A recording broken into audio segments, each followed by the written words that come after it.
talking about the scammers, the drug dealers, the robbers, and the crooks. Well, actually...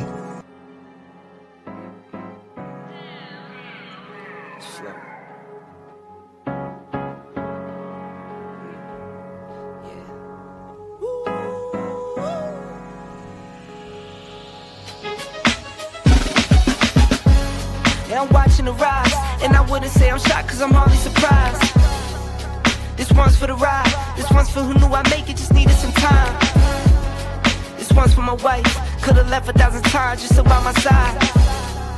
This one's for the grind, I knew it would happen, just had the strength in my mind. To the videos, they thought I was a black guy. That's hard to get over. A foreigner in the sport, but I'm fully devoted. I don't take it for granted that the door's been open. I knew I was different, I knew I was chosen. A breadwinner, but I'm soft-spoken. Authentic like a 5950 and there's no cap. Let's have a toast to that. Let's have a toast for the real ones. Let's have a toast for the real. Let's have a toast for the real ones. Let's have a toast for the real. Let's have a toast for the real ones. Have a toast for the real. Let's have a toast for the real ones. Have a toast for the They done baptized the bad guy. Still don't follow religion. The fabric's not average. The cotton's Egyptian. 500 for the shoes, come dirty, but the European. Less is more and less is the bank. Up the score, I pull up from trade. From the tray, I'm ballin' like Trey. Do what I can, I do what you can't. I wrote this 30,000 feet up. 10 toes stay G'd up. I'm tryna get that type of wealth, like a house on the hills can't see us. Say the money still me up. Stay humble, stay teed up. I don't tell you how to live, so don't hit me with no weak stuff. And if you know the deal, then you know the deal.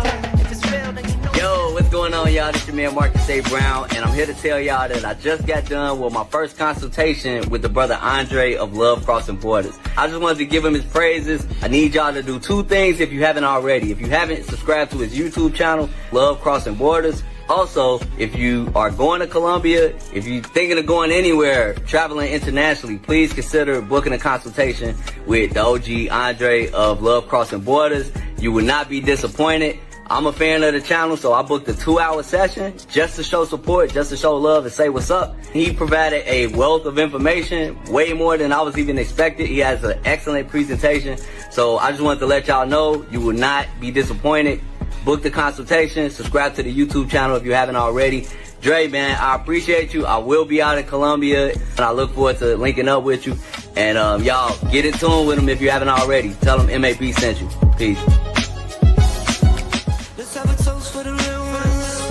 Let's have a toast for the real. Let's have a toast for the real ones. Let's have a toast for the real. Where are all the black men? And I'm not talking about the scammers, the drug dealers, the robbers, and the crooks. Well, actually...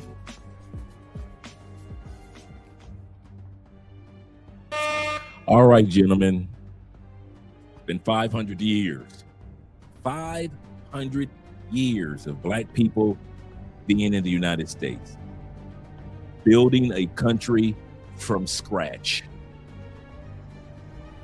Even though we know historically we were there before the Pilgrims, before Columbus, history has already shown that we were already there in the United States. Even our Native American brothers know we were there before them. And so I understand the allegiance that we have to a plantation in which we helped build for 500 years. I get it of Black America, I really do. But here's the only thing that I learned most of all about us, not based off what we have accomplished, but based off the fact that I'm proud of being black because of what people say or have said that we couldn't accomplish. They said that we couldn't invent this, we couldn't create that, we couldn't advance in those things, and yet we did it. But here's the problem. Seems like when it comes to travel, we've hit a crossroads as black people, because as I'm seeing more and more black men, black women, and black families taking advantage of global opportunities, there are more and more black people that are back on the plantation, known as the United States of America, or should I say KKK, that are frustrated and are trying to convince Black people of something that we can't do. They are trying to convince us that we cannot travel, we cannot relocate and be prosperous just like we were back in the States for 500 years. In other words, in the words of Jay-Z, if you build one hove, build another hove. They don't think that we can build another hove, gentlemen, ladies. They think that as Black people, and I'm talking about Black people talking to us, they think that if we are not on the plantation, then there is no way in tarnations we'd ever be successful. I think they finally found the one thing that Black people can't do, and that's relocate to other countries and still prosper. So tonight's episode is dedicated to those who have gone to China and have showcased that Black people who have prospered for 500 years in the United States, prospered in all 54 countries of Africa, prospered in South America, are the same Black people that can prosper out east. In other words, there is no continent or country that we will go to that in one way or another, eventually, Black people are going to prosper, despite what Black people back on the plantation are saying about us. Shout out to all you guys that are here. I'm glad to see that you all here. We got a great episode tonight. I kid you not. I kid you not. Shout out to all you guys that are here. Shout out right out the gate to my brother Al Grease, who created the Frustration Movies episodes. He's got some great things coming down the turnpike. Shout out to him for his donation on the Cash App. All donations this month, not this month, but for the next 2 weeks in all of December, will go toward the Children Cancer Foundation here in Cali, Colombia. Shout out to all you guys that have already donated to Providence House here in Cali, Colombia. Shout out to all you guys that support the channel by way of PayPal and Cash Apps and Super Chats. Appreciate you, gentlemen. Shout out to my brother right off the gate. That brother right there from Canadian Brothers. I told this guy where I was from. He said, "Oh, Black man. Nubian." Shout out to you being here, man. This is Friday night, guys. I know I'm just drinking water with a little honey in it, but if you guys drinking something, I'll drink along with you. Shout out to all you guys out there. Yes, sir. This week went by so fast, I didn't even know it was Friday. I was like, what? Yes, the new American dream is outside of America. Like I always say, when they set us free, there was no rule in the rule book that we had to only stay in the United States. We stayed because we assumed that that's the only country where we could prosper. I mean, let's be serious. If you are a person that was enslaved for over 200, 300 years in a country, and suddenly they set you free, you've never learned to read. Let's be real. Let me turn this music down a little bit. Let's look back at our ancestors for a minute and why they didn't leave the United States. Because we'll sell that idea that we didn't leave the United States because we want to build the United. No, we didn't. No, we didn't. Let's be real, Black people. We didn't stay in the United States because we want to build the country in which we had already started building on. We didn't leave the United States because we didn't know any better. The African generation that died off, those original slaves that came from Africa, that 400,000, they died off. So they if they were around, they would have went back to the homeland. We didn't know about a homeland. Think about it. You're a slave for 300-400 years. You don't know about geometry. You don't know about countries. You can't read. So you don't know anything about a France, a Holland, a Germany, East Africa, North Africa, South Africa. You know nothing about that. You barely know about the plantation down the road. Lisa Long, you've heard about the North, but you don't really know the different states up north. Just think about the mindset of the moment that they set those slaves free who didn't know any of these things. Most of them couldn't read. Most of them didn't know math. Most of them didn't know anything about geometry or how the world works. And boom, you're set free. And for the next 3, 4, 5 generations, they didn't know that they could go anywhere else. Yeah, you had a few like Frederick Douglass, a few here that traveled. But I kid you not, black folks, we didn't know. So for all these black people that want to be, I'm the ultimate patriot, the only reason you're the ultimate patriot is not because we wanted to stay. It was because we didn't know we could leave. It would have been a lot more of us that left if we had come to the knowledge or had the full knowledge of how the world works compared to the country that we were in. Many of us would have left after the revolution. So I don't buy into that narrative. Black people stayed and we built this country from scratch. And if it wasn't for us and us striving here, no, we didn't know any better. This country was built off of folks that didn't know any better. Let's get that through our heads. Stop acting like our ancestors had a choice. Well, but the choice between going back to Africa or staying in the States, I think I'll stay. They didn't know they had a choice. They didn't know about if they could get on a ship in masses.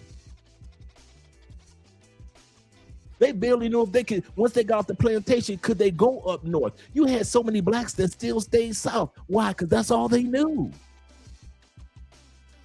So that narrative of black people that are leaving the United States today are turning our back on our ancestors. We are not turning our back on our ancestors, because our ancestors didn't know what we know today. Get the hell off the plantation. Even military brothers and sisters are starting to discover, I gave my life for this country. I got my benefits. Now let me get my butt off this plantation.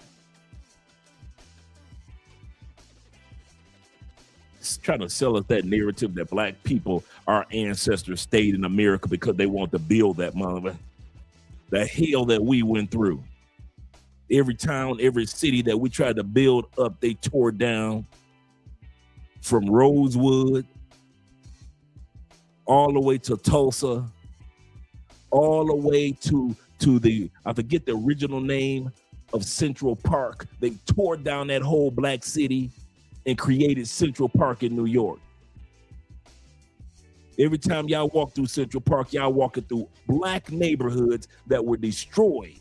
And you think we stayed there because we wanted to build the country? No, many of us just didn't know any better that we could be global with this thing. And we're the first generation to waking up to the fact that we can be successful as black people, and it doesn't have to be on the plantation any longer.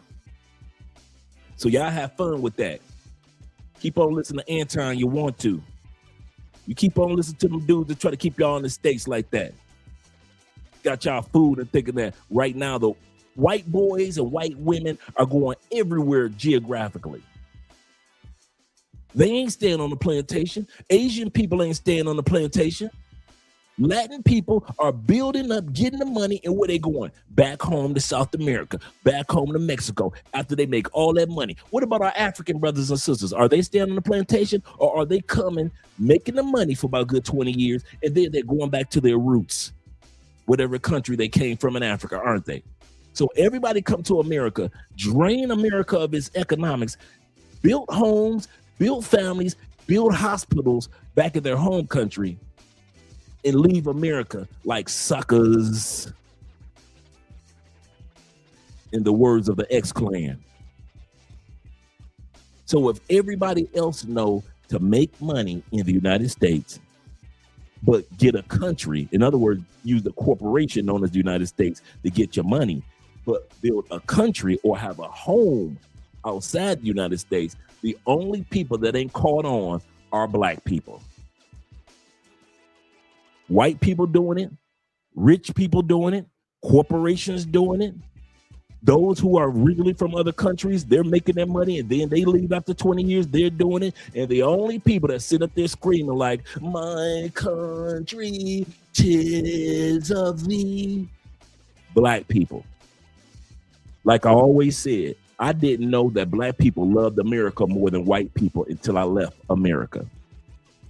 As much as people in my neighborhood complained about America, as much as we march regarding how America treats us, how we see the unfairness and instability in America, I thought black people kind of like pretended like we like America. My whole life, I swear, I thought we were just kind of like playing like we like the money, we like the opportunities, but we don't like this country for real, for real. That's what I always thought. Because I heard us complain and whine. Bruh, I left the United States. Y'all love America far more than white people. Don't you ever think that black people love America less than white people. White people have made money hand over. You would think because they didn't have to put in all the work that we did, that they will, and they made all the money, that they will love America more than we do. You Negroes love that mama. Y'all love. White people will let it burn to the ground and let it rebuild. Black people will choke the hell out of the white person that tries to let it burn to the ground. Some of y'all that went over y'all head. White people will let America burn to the ground and rebuild it. Black people will hunt down and destroy the white dude that tried to burn it down to the ground and rebuild it. That's how much black people love America. Y'all love that plantation. I ain't go that one. You there is nobody that loves that plantation more than you. That plant, if anything that has never left our DNA, the fear during slavery, nope, that's gone. The fear of white people, nope, that's gone too. The fact that we couldn't read and educate ourselves, nope, that's gone too. Wait, it's got to be the fact that we were getting whipped and abused and we going through this post. Nope, that's gone too. What is it, Andre? The love for the plantation is still in the hearts of black people. That love for a plantation mentality, y'all love a good old-fashioned plantation. Y'all love that motherfucker. I love America, but not like y'all love that motherfucker. Y'all will complain about it and don't go nowhere. The front door is wide open. The front door to the United States is wide open. You see everything flying and prospering in all the other countries that you could go to. And y'all black tails ain't going nowhere. But tonight we're going to be celebrating those who have decided to go somewhere. We're going to be celebrating this month those who decided went to Africa, those who decided to go to Europe. We're going to be celebrating black people that have gone to South America, to Canada, to Mexico. But right now we're going to be celebrating black people that went to the East, went to China, and see how they're doing and how they're prospering. And yet they still love the United States. Shout out to all you guys that are here. We got 60 people in the building. We in Tampa. Oh, my bad. Trigger City. Let's get it. He say, happy Friday, Andre and Andre. He say, and everyone in the chat. He say, glad that you're all here today for this exciting evening. Shout out to Tevin King, Avengers Assemble himself. He say, as always, remember to hit that like button. We like you. We really do. Make sure you like us too. Yes, sir. Tevin's correct. Hit that like button. It invites others into the chat. He's 1000% correct. That's how YouTube works. Its algorithm works. If you hit the like button, we like you. Make sure you like us too.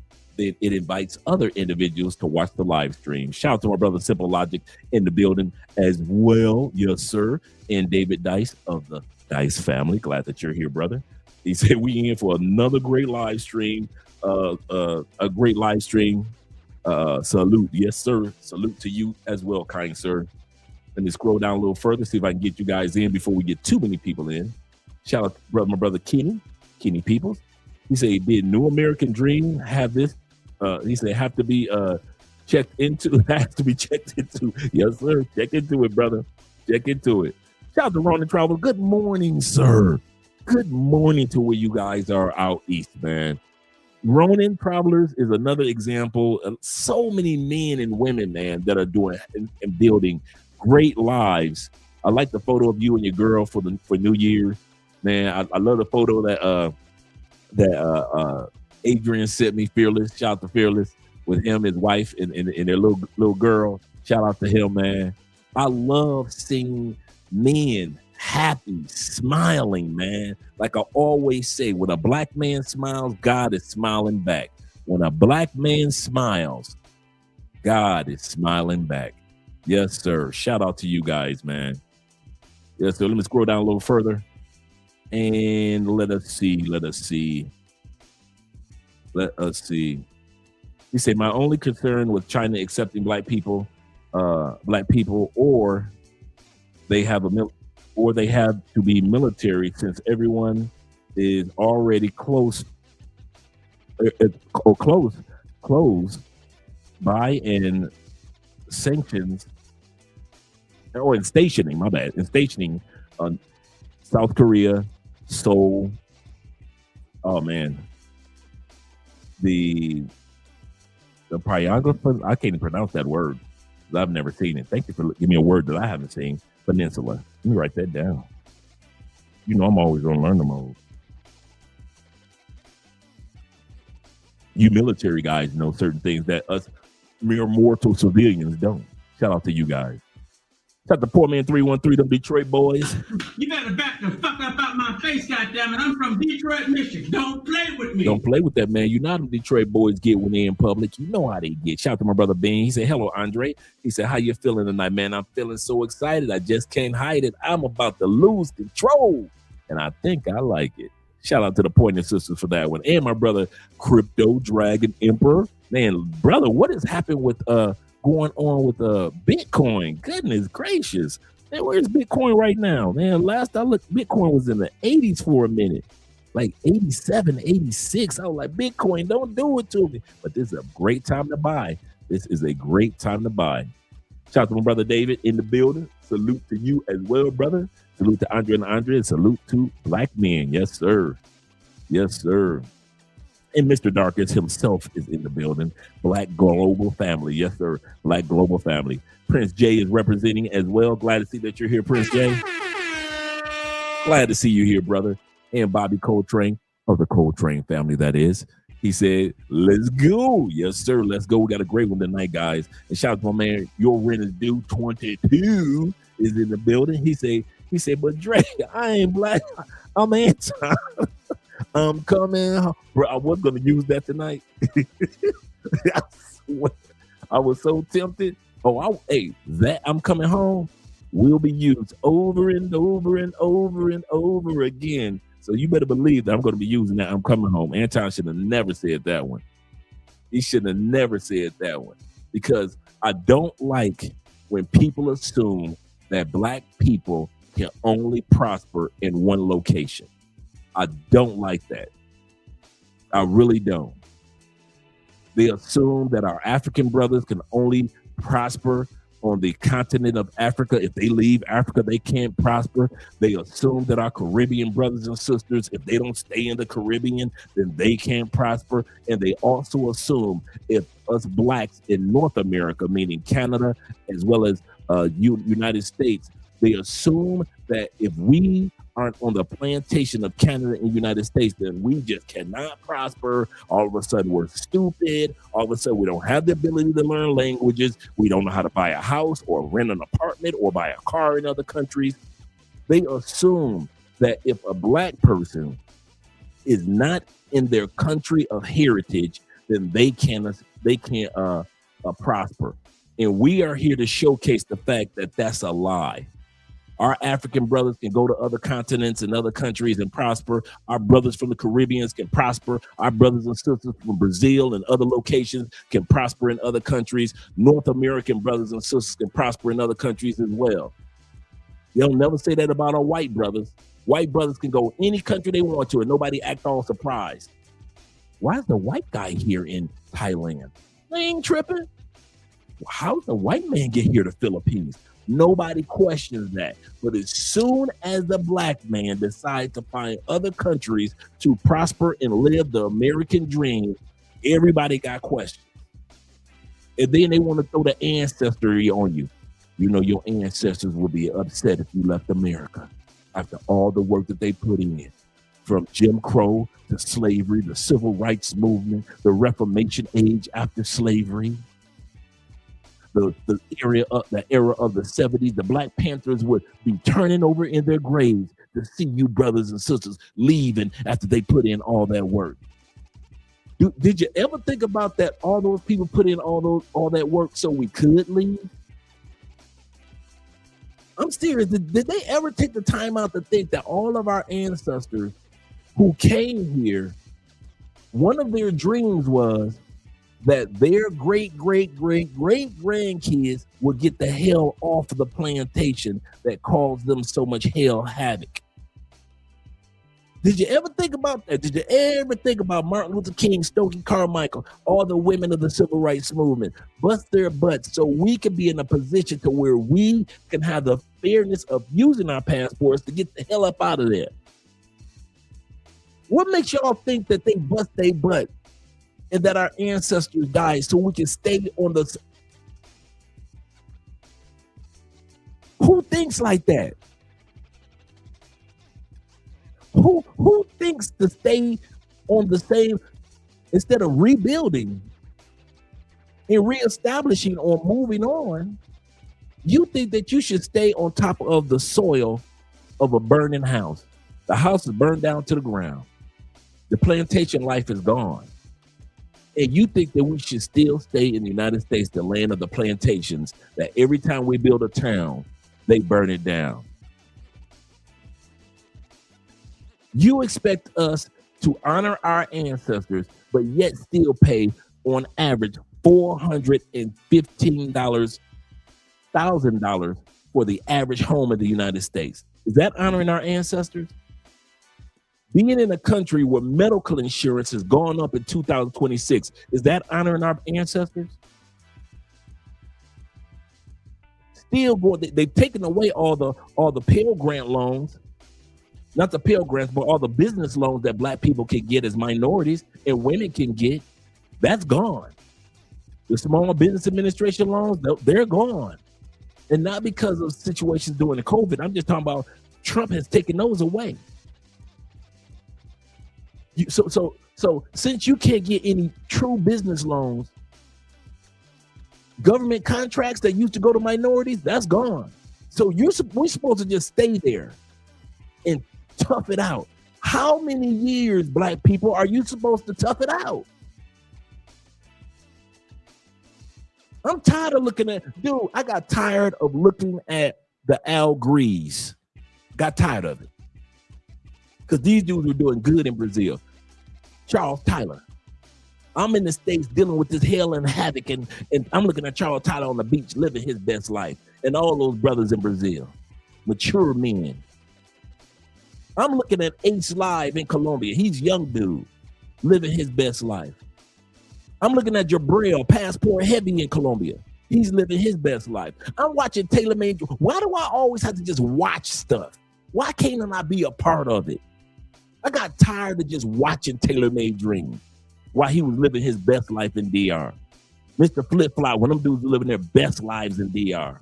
Mr. T, the white dude in DR, the YouTuber, watching him live his best life in DR. I got tired of watching the brothers in Southeast. I kid you not, I got tired of watching the brothers in Southeast Asia. There's so much watching I can do to where I'm like, you know what? Fuck what these brothers in the States talking about staying here. I am going to live that life that I see those brothers living. Because if they can do it, Andre can do it. I got tired of just Yes, I got the nice car. Yes, I got the nice house. Yes, I got the nice truck. Yes, I can. I went to all the vacation spots in the United States, from California to New York, from Myrtle Beach all the way to the Grand Canyon, from Texas to Chicago, eating at Soldier Field, watching football games. I've done the American journey, 14 years in Florida. I know what it's like to go to Atlanta and party in Atlanta like a rock star when it was booming. Now I want to see what it was like on the other side. And as soon as I did that, all I heard was black people talking about you. Why you leaving the plantation? Why would you leave the plantation? I'm coming home. Man, fuck what y'all talking about. You know how messed up my life would be if I would have listened to you plantation bros? I mean that from the bottom of my heart, man. I'm so tired of you damn plantation bros putting y'all 2 cents into other people's lives. Keep your ass on that plantation. You deal with that racism and that orange president. I ain't never got to deal with it no more. Ever again. Like I said, if all havoc broke loose in Colombia, boom, I'm gone. Me and my wife gone. We were just talking today. Once I get my citizenship, did you know this? Do you know that once I get my citizenship in Colombia this year, I am eligible to have my citizenship in Spain in 2 years? That means within the next 3 years, 4 years, I can have 3 passports? Where the average person, if I was just a regular American, went to Spain, I would have to wait 10 years to get a passport. But because I will become a Colombian national, under the auspices of the Latin community, I am eligible for, in 2 years, a Spanish passport and citizenship. If I would have kept my ass on the plantation, I would have just been another nigga going to work Monday morning. Making good money, but still another nigga.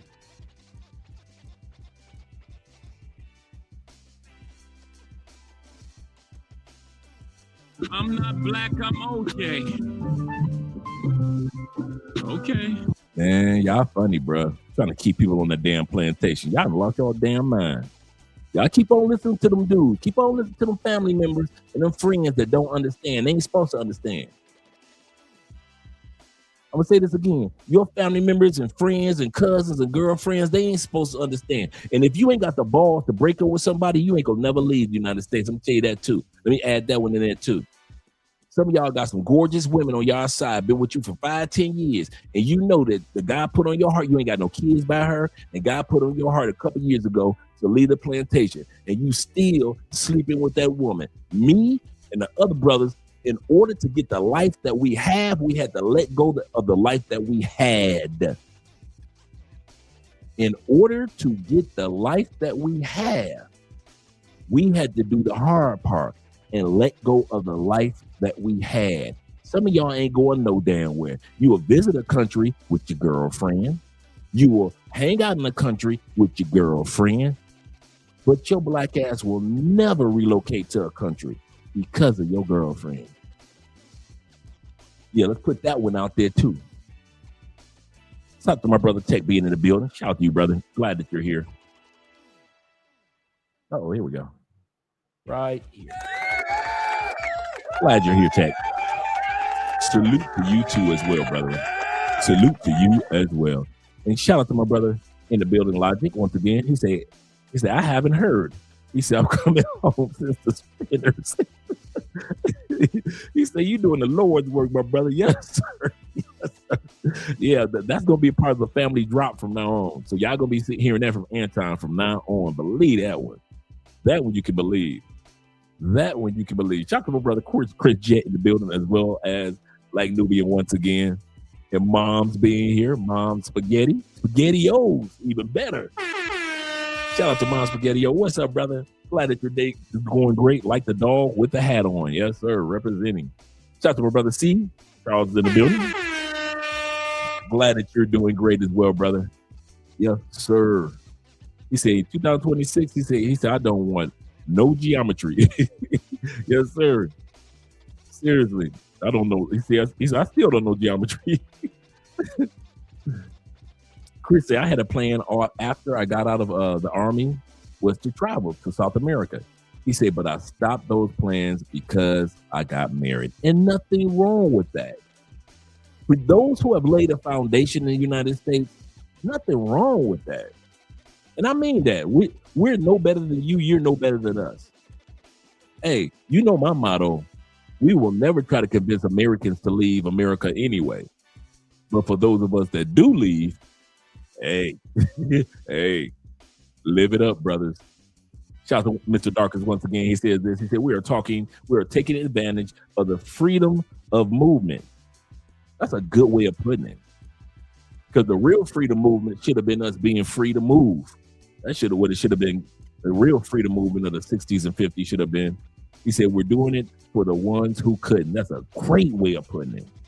Great way of putting it. Let me scroll down a little further to some of you guys I haven't had a chance to give a shout out to. Shout out to my man Spank being in the building. What's Escape Puco? Alternative? Oh, man, Scapunko. I hope I pronounced that correctly. Scapunko. Alternative Living. Shout out to you, brother. He said, I agree with you that you can stop anywhere in the world. Absolutely. Absolutely correct, man. I don't like when people try to put a limitation on black people, especially when we do it to ourselves. I really don't like that. When we criticize ourselves for going after something. Shout out to YouTube and in the hat is a habit in the building. He said, what's up, my people? What's up, brethren? What's up, brother? Yes, sir. He said, just like Europe, he said, just like America and Europe did our countries, they left our countries like suckers also. And he said, it's our time. Absolutely correct, bruh. Absolutely correct. Shout out to my man Cam in the building. He said, people, please. He said, black people ruin America. This modern day version of everybody is ruining America.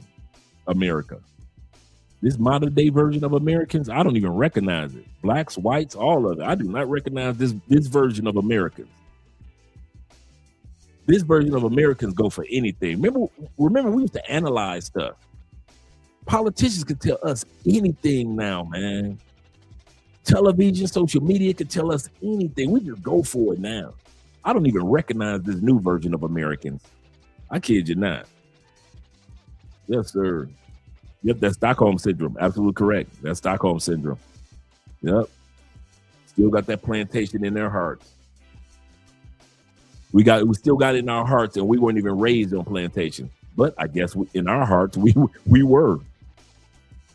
He said black Americans get a passport to travel around the world. If you don't like it, you can always come back to America. And that's the part. Absolutely correct. He said, but get a passport and travel. Absolutely correct. He said, Trey, but I'm black. I'm not black. I'm OJ. Okay. That's how Diddy did it. I'm not black. I'm OJ. Shout out to my brother Los, the fam in the building. The family's in the building. And T-Mac. Yes, sir. Hey, T-Mac, man, let me know, man, if you still going to be let me know if you and E Breezy still going to be in the city tomorrow, man. Maybe we can just meet up and do some lunch tomorrow at Chippy Choppy Mall. I know you guys were over that way. So let me know. I'll holler at Zero at Vic and see if he wants to meet us over there. And I don't know if Terrell is still here. If Terrell's still here, I'll find out if he's still here. But let me know if you guys are still in the city, man. I know I've been busy, with the holidays, but now that things are wound down, let me know if you guys will be available for tomorrow. We just hang out in the afternoon, man. I'll just take an Uber over to where you are. I'm only like 10 minutes, if that, Uber ride over to where you guys are. Andre's going to have the truck tomorrow. Shout out to my man Rafi in the building. Yes, sir. He said, Speedway, shout out to Speedway, Indiana. You taking me back, man. Don't be doing that. These people don't need to know my business. You know everything about me. Shout out to Speedway, Indiana. Yes, sir. Salute to you as well. You took me back real quick once again. You don't know nothing about that Speedway. Yes, sir. Yes, sir. You just made my night. You just made my night. What up, though? Yes, sir. What up, though? Them Detroit boys in the building. Shout out to Black Chairman representing as well. We got 76 in the building. It looks like I won't get a chance to get to everybody, but I will get a chance to get to the African Wolf, my favorite YouTube name. He said, I'm coming home. I'm coming home. Y'all gonna ride that out. I swear. If I had enough time to put it in tonight's video, I would have put it in there because it would have went so well with tonight's video like it did last night. It would have went so well. Shout out to you guys, man. And shout out to my man Zakia being in the building. I mean, this Zakia. Wait a minute. Zakia, yeah, I thought I pronounced it correctly. In the Rock. Oh no. Wait a minute. Zach in the Rock? Did I pronounce that correctly? Zach in the Rock? Shout out to you, brother. And looking clean. Wait a minute. That's my dude. Shout out. I just looked at the photo, man. Okay, now I know who it is. Shout out to you, man. You say salute Andrea in the chat. You got me again. All right, looks like I got everybody, including my boy Simon in the building. He say, Anton, we's coming home, boss. We's coming home. Yes, sir. Yes, sir. We's coming home, Anton. We's coming home. Shout out to my man Ron being in the building. Yes, sir. He say, smart thing to do is to stack your money. Facts. He say, pay for your freedom. Absolutely correct. With your investments, this just the one thing I can say about this Trump administration, and I've been saying this from the beginning, this administration is going to be horrible for the average person. But for you guys that have businesses, or you're just investing in the stock market or cryptocurrency, or you're investing in AI, this is the perfect administration for business and investments and making money. Now, the reason why I say the average person is not going to prosper because they don't think about investing in AI, right? They aren't thinking about getting certifications in tech with guys like Theo. Shout out to Theo and his team. They aren't thinking about crypto like you and I do. They don't think about, ETFs and things like that. So the average person is going to struggle for the next 3 years. But the rest of us, man, the tax breaks that's coming down the turnpike, all those things. Shout out to Ellis in the building as well. Yes, sir. Yes, sir. He said, I'll be in Cali he said in a week. Count down. Come on down, brother. My schedule will be a lot different. Chris Brown is in the building representing as well.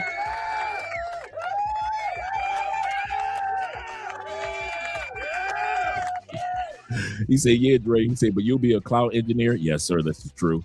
He said, and speak 2 languages, making money. He said, that's a problem worth having. Absolutely correct.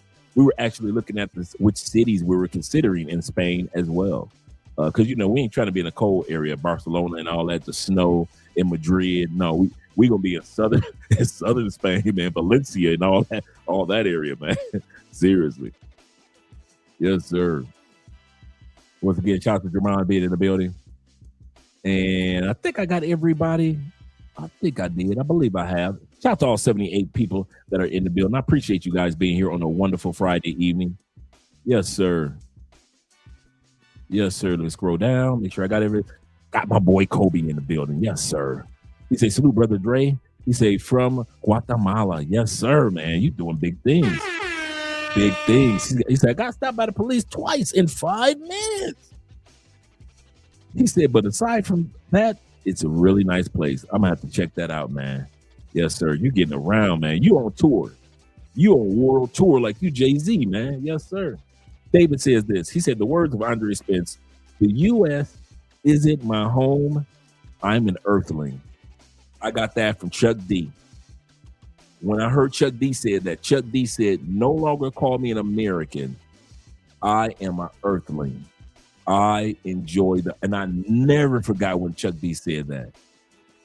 I never forgot when he said that. He said, I'm an earthling. And I was like, you know what? That's an excellent point. That's an excellent point. And that's in my heart. I'm an earthling, man. I love this earth. Sorry, Anton. I'm not coming home. tell the world I'm not coming home. Yes, sir. Not coming home. Not coming home. Shout out to Andrew. He said, I'll be in Cali next week as well. It's a family reunion. A family reunion. We will have some fun next week, man. Yes, sir. Yeah, Pilar. Shout out to Pilar. Appreciate all the work that she does with you guys regarding health and us being on track with everything as far as our bodies and everything. Pilar is excellent. So anytime you guys come to Cali, Colombia, or just come to Colombia, you need some help with any form of medical, man, she's got your back. I got your help with the dental. But when it comes to getting checkups and making sure that your body is on track, and Pilar is the one. Yes, she is. Yes, she is. And shout out to man JK being in the building as well. Glad that you're here. And the last person we're going to look at is Dr. Kenneth, representing here with the Espanol. Yes, sir. Happy New Year's to you, brother. Happy New Year's to you. Salute to you, brother. Yes, sir. Feliz adios. Happy New Year's. Mi hermano. Yes, sir. This is the year of buckling down with my Spanish because I've got an exam coming up in a couple of months, not only for cloud engineering, but the month after that, like right after March, I've got the exam that's scheduled for my citizenship. So, yeah, but I'll be good. I'll be good. All right, let's go to the video. Let's go to our video for tonight. But that's some fun. It's a family reunion. It's exhausting. You wake up tired. You go to work tired. You come home, barely surviving. Go to sleep. Wake up, go to work, come home, and you're still fucking broke. Every single month, rent's due. Rent is through the roof. Groceries are double what they used to be just 2 years ago. You go to the gas pump to fill up your car and it's like you paid another car note. Everything, and I mean everything, is up in price. But your paycheck, still the same. And once inflation gets done with it, it's probably even a little less. Yet somehow, they keep telling us, just budget a little bit more. Just work a little bit harder. Like, I'm sorry, how many jobs do I need now? 4? 5? 7? That's not living. That's barely surviving. You know, when I came to America newly, I used to think African Americans are lazy. They don't want to work and all that. You will never understand the struggle of African Americans until you live in the system for 5 years. Then you understand that being black in the system is already playing you 10-0. Like you are 10 steps behind. The schools in black neighborhoods, they are all underfunded. The only thing you can find anywhere, everywhere in black neighborhood is liquor store. Keep drinking and keep yourselves busy.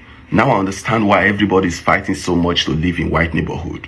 Before I used to say they are not proud of their skin color. They don't love who they are.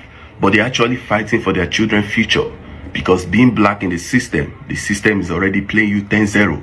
You are 10 steps behind. Is it you that is coming with underfunded certificates that want to be competing with somebody that is 10 steps ahead of you? Being black in the system is tough. You see, African Americans and Africans, we are all the same. Let us not be distracted. We are all the same. The only difference is that one is living in America, the other one is coming from Africa. Let's support each other's business. If you see your brother trying to make ends meet, support his business. You get to the point now. Peace and love.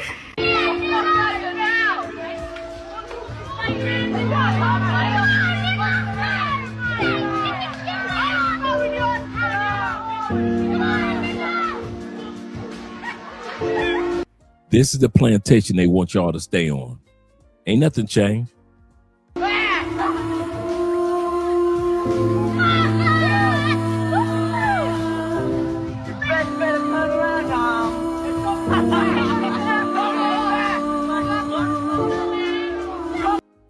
Those kids right now, those white kids that we just saw,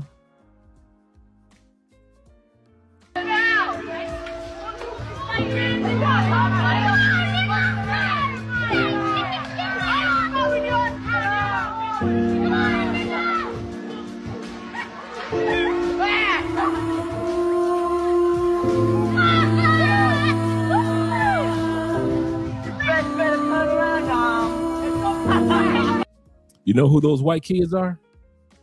Y'all don't recognize them, do y'all? Those white kids are your current senators, House of Representatives, kids of the Supreme Court justices, and your presidents. They're your mayors, your school teachers, co-workers. They're the ones that delivering the babies. You wonder why there are less than 2 million black babies born in the United States because of some complication during childbirth, but nobody else is going through that but black mothers. These are the doctors, these kids right here. Let's go look at them. Look at your doctor. Look at the nurse. This is 1978. They're old enough to be the doctors and the nurses, the congressmen, the senators, House of Representatives, in other words. They're old enough to be the presidents, vice presidents with beards. I don't know why y'all act like y'all don't recognize them on your plantation. Y'all thought that was then?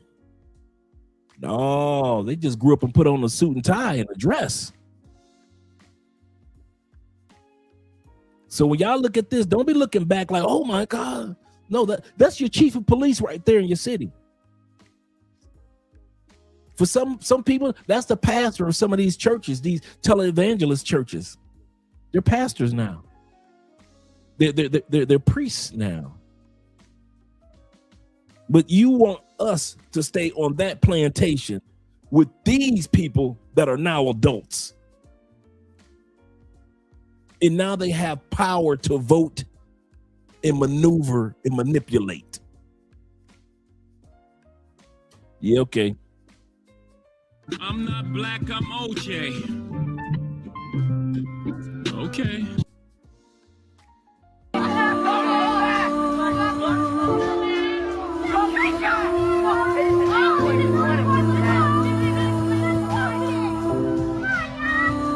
Right now, I want my baby.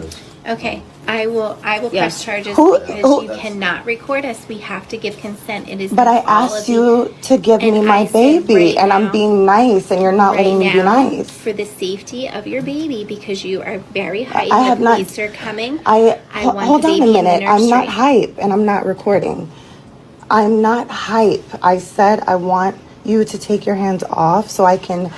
I call the police, and I just want to leave. That's all I'm saying. But you can't. You can leave. Baby will have to stay here. No, the Baby baby stays cannot for 24 hours. 1 second.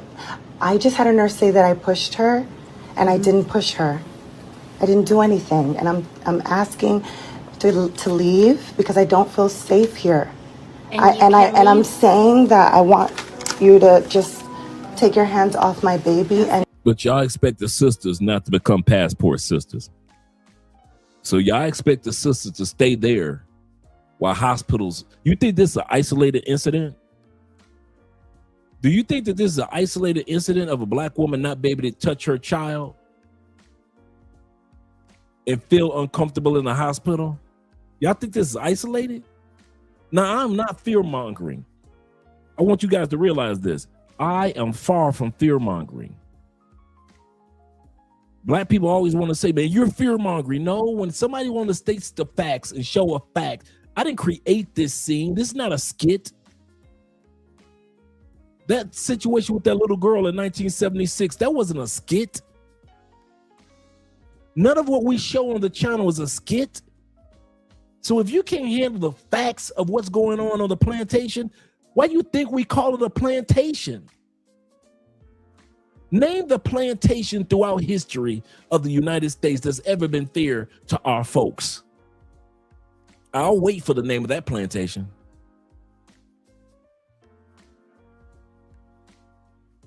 This is not an isolated incident. So when we sit back and we see the passport sisters, they might not find love in other countries. Some do, most don't.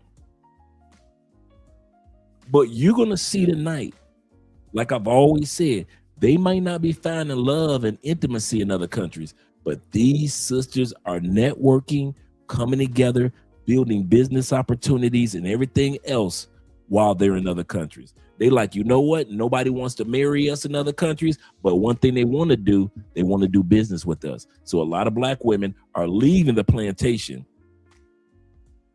and take advantage of the medical systems in Thailand, in the Philippines, in China, in Korea, in Malaysia, as well as other locations, because they know they don't have to worry about arguing back and forth about touching the child that they just gave birth to. But y'all want the sisters to stay on the plantation. Just let me go home with my baby. I just had a C-section. I know. Anybody wouldn't be able to go home with their baby. Not till 24 hours because there has to be But the testing lady, and all that the stuff. nurse, I know. just said that I hit her. That's why we're trying to resolve that I issue. did not hit anyone. I'm not a violent person, and I just want to go home with my baby. I don't feel has to be safe. here for 24 hours. I understand that, but due to the allegation, I don't. You say in your book, okay, let's and I'm quoting you, okay. The black man in America is the only male on earth, including every continent, who is disrespected by the women in his nation. This situation does not exist anyplace else among the billions of people inhabiting our planet except here in America. All other women recognize and accept that the man is the authority, the ruler, and the leader.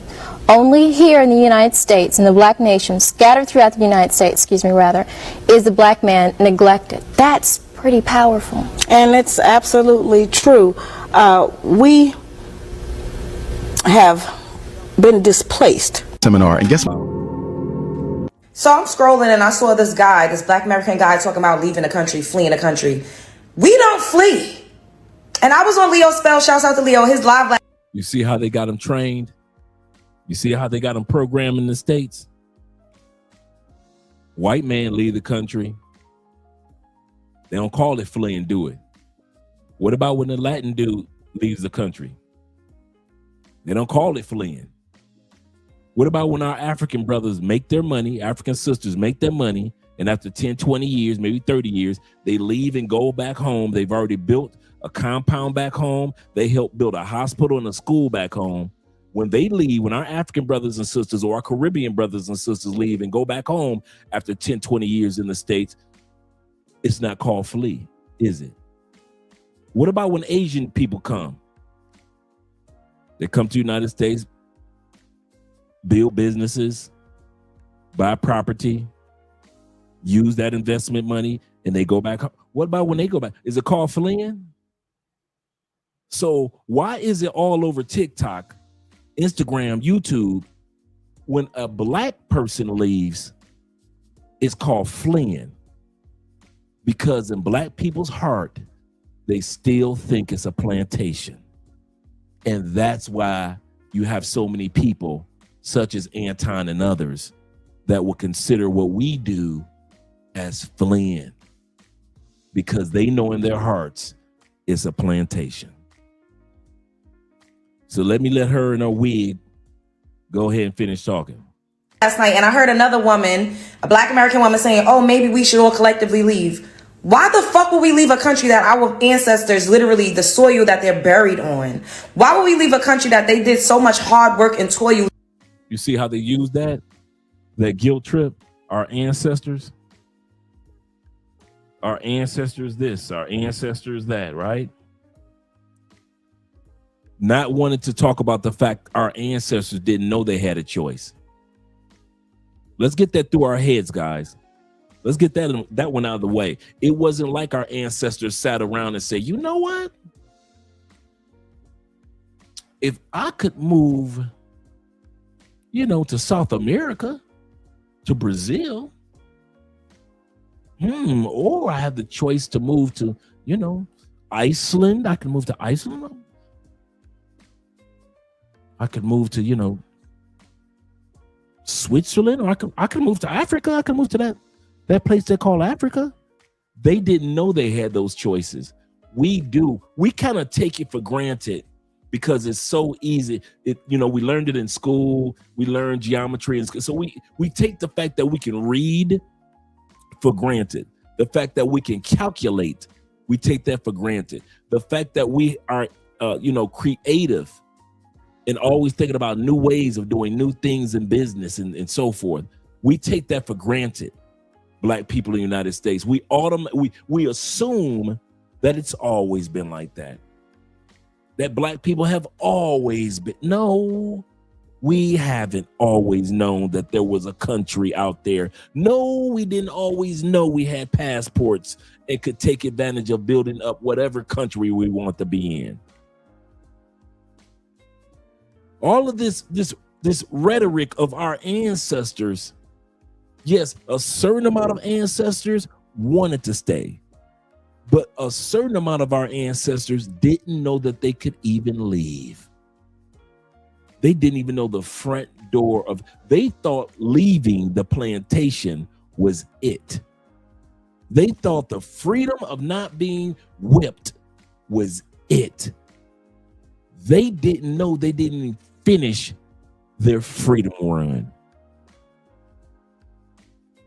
Bruh, if I was an ex-slave and if I had a glimpse of leaving the United States in the 1800s, the late 1800s, I would have got the hell out. I'd have took my ignorant, no reading, no writing, no calculating ass, and I would have just went to Canada, or I would have shot my butt down to Mexico, and maybe those are the only countries that we ever heard about, but I would not have been on that mind. And what we do need to do is homework on how many of us left the plantation after we were free from the plantations. I have yet to hear somebody do a book or article or a documentary on when slavery ended, how many of us left the United States? When World War II ended, how many of us decided to stay outside the United States? I never hear anything about those who said, I'm out this mother. We always talk about the ancestors that stayed and those that were part of the Reformation age and those that were part of the Renaissance age and those that were part of Jim Crow and the civil rights movement and women's rights movement. We shout out to all of them. I kid you not, shout out, and we appreciate all that our ancestors have done. But I bet you it was a bunch of us that was like, you mean we could leave? Yeah, you mean like leave? Yeah, I mean like get on a boat and get the fuck up out of here, leave? Yeah. Oh, I'm out of here. I bet you it was a bunch of our ancestors that said, I am out of here. And you want to know why I say that before I get to a super chat back from my brother? In Detroit, all you Detroiters, here we go. We ain't got to even talk about it. I know that there was a certain amount of black people that said, I am out this month. Mo. You ain't never got to worry about me ever again.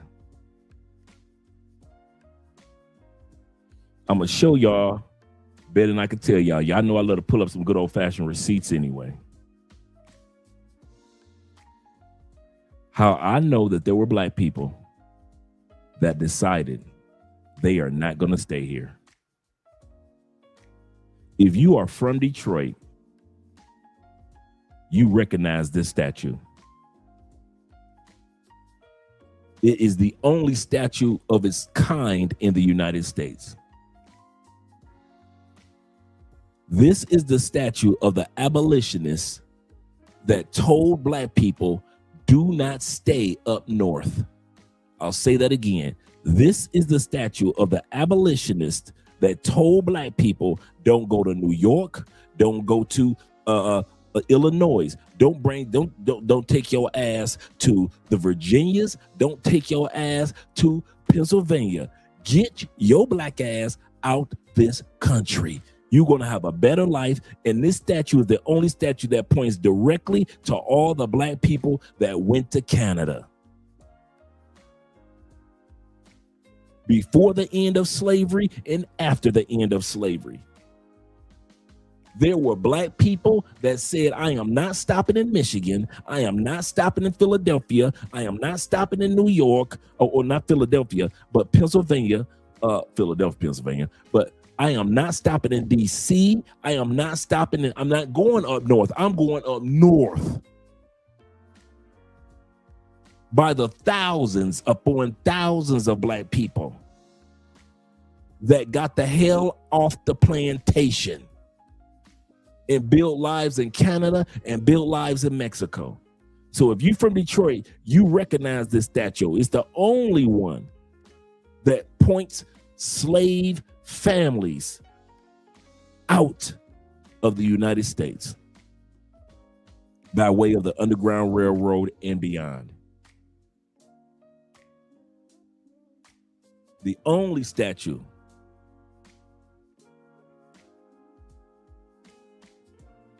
and you know why the abolitionist points that way?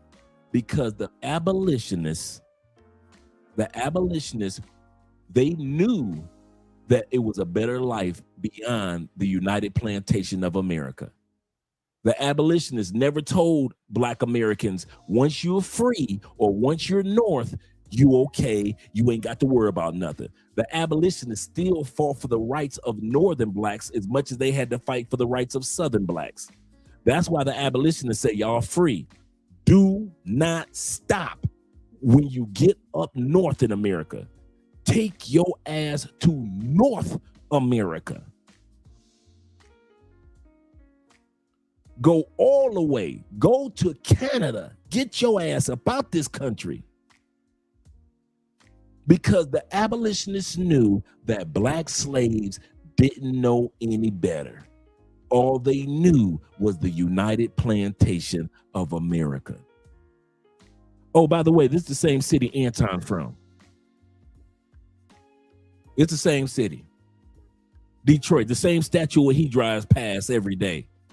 So he's trying to tell you don't use your passport and get out. But he drives in Detroit every day past that statue of black people leaving the United States. And all of a sudden he want to play stupid, like he don't recognize that black people have been leaving the United States. Now he don't recognize it. But he driving past that statue every single day in Detroit. It's right downtown.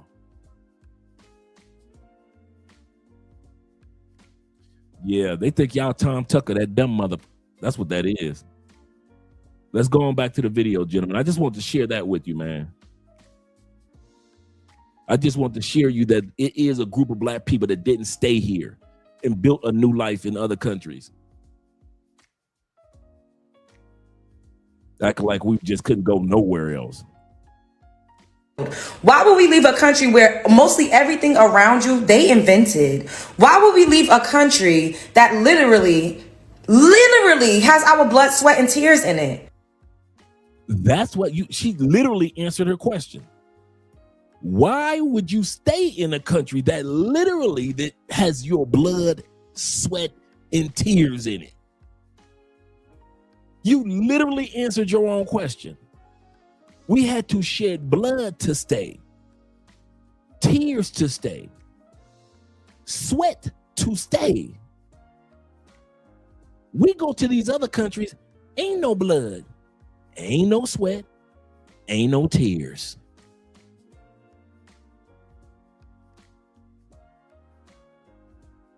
Yeah, we're going to do an episode for Black History Month, and I kid y'all not. We're going to do an episode on what happened to black people who relocated to other countries. after slavery. You're going to know what the hell happened, because I'm tired of not knowing. We know what the hell happened for those that stayed. I want to know and see the prosperity of all those black people that went to Russia, all those black people that went to UK, all those black people that went to Canada, all those black people that went back to the Caribbean, all those black people that went to Mexico. I want to know what happened, and so I want to hear about their success stories, because I hear about, and I'm an example and a byproduct of the success stories of those on the plantation, those that are in the States. We know our success stories. But most of us don't know the success stories of all those brothers and sisters that was like, hell no, I'm out of here. What happened with them? So for Black History Month, we're going to do a few episodes talking about what happened to our brothers and sisters that went to other countries post-slavery, post-World War II. Let's see what happened to our brothers and sisters. Shout out to Tevin King once again. Tevin says this. He said, I went to Cedars-Sinai Hospital in West Hollywood to see a friend who was white and contracted the infection on her leg. Oh, she's doing better. He said, I went to visit her twice, and the second time, the atmosphere was high on racism. Even she felt it. That's crazy. I hope she's doing better, though. And I'm glad she's got a friend like you, Tev. That's serious. Thank you for the $20 love, brother. And thank you guys for donating on the Cash App toward the Children's Cancer Foundation tonight. We got 2 more weeks. Shout out to you guys. Let's get back to the video. I don't want to talk too much tonight. As a proud American, this is why I would never move out of America. One, I'm American as AF. Okay? American as AF. Now, I've been to 46 countries, and I've never went to no country in my life where I was like, oh, I would move here. I would visit, but I would never leave America. I don't think there's anybody more patriotic than a Black person. How so? I mean, we've been here since the inception of this idea of what American is. We are deeply ingrained in the fabric of this country. This country would not be if it was not for us. So I have to claim that patriotism. Otherwise, I'm just handing it over. Listen, if you all are not coming to China in 2025, you're going to be done in the next 10 to 15 years. I just saw a video of an individual. He said the same thing. He's only been here 2 weeks, and he's just now discovering what I've known for 17 years. Listen, I live in China. I do business here. I have a lot of stuff going on here in China. I help people source. Yes, you do have companies who are willing to pay for your first round of production. The innovation here, the forward thinking here, the building, and what they are trying to do here is just unmatched. I have never heard of a company that will, in the States, that I know we have some, but that will pay for your first round of production. The company pays for it. So whatever product that you try to create, the company will pay for the first round of man, listen. Shout out to my man Turkish Tyrone in the building. Tyrone says this. He said, Dre, bros. He said, mark my words. The passport movement is the next great migration. That is so true, bruh. That is so true. They said that I was watching a video the other day, and I'm going to bring it up one day. It's a sister that works in Walgreens. She was saying she does 10 passport photos a day in Walgreens for her shift. She said the dude that works the other shift, he's doing 20 passport photos a day in that one Walmart. We know the average city's got Walmart everywhere. So can you just imagine all these Walmarts? Let's say the average Walmart in the United States is doing 5 to 10 passport IDs every single day.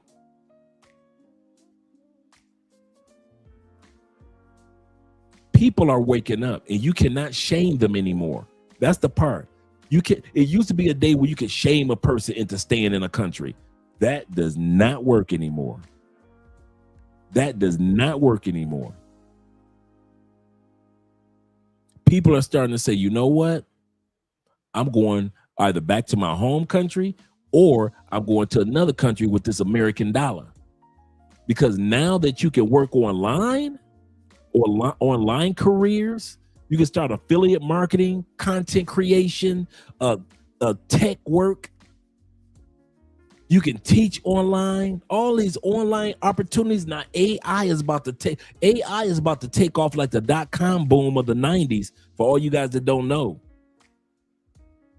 Man, bruh, I ordered I got it from Theo. Theo was talking about the ChatGPT 5 that just came out. Bruh, I'm seeing how I understand how people got a relationship with their ChatGPT. This dang ChatGPT talk to you like she your woman. The clarity, and it doesn't sound robotic. And you are literally having a conversation, back and forth conversation. Well, what about this? Well, I would do it this way now. Andre, bruh, I didn't even know ChatGPT knew. Hey, Andre and Andre of Love Crossing Borders already. How y'all know who we are? Using our government name up in here on ChatGPT? What's you using our government name? Well, your wife, Andrea of Andrea Wallace TV. I'm like, what you know about my wife's channel? ChatGPT knows so much stuff about us, man. And so you can have a conversation. And I'm like, I see why because I've been hearing like the last year people falling in love and building relationships with ChatGPT, men and women. And so I'm like, what? But now when you get the audio version and ChatGPT got that nice little soft female voice, and I'm talking about it sounds like a real person talking to you. It doesn't sound robotic or nothing. You like, man, this AI is about to blow up. You can already see it on the YouTube. You can barely tell on which video is real and which video is AI now. You can barely tell which video is real and which one is AI. So yeah, the great migration is here. He said, always remember, you are the most free black men in the U.S. Absolutely, in the USA. Absolutely correct.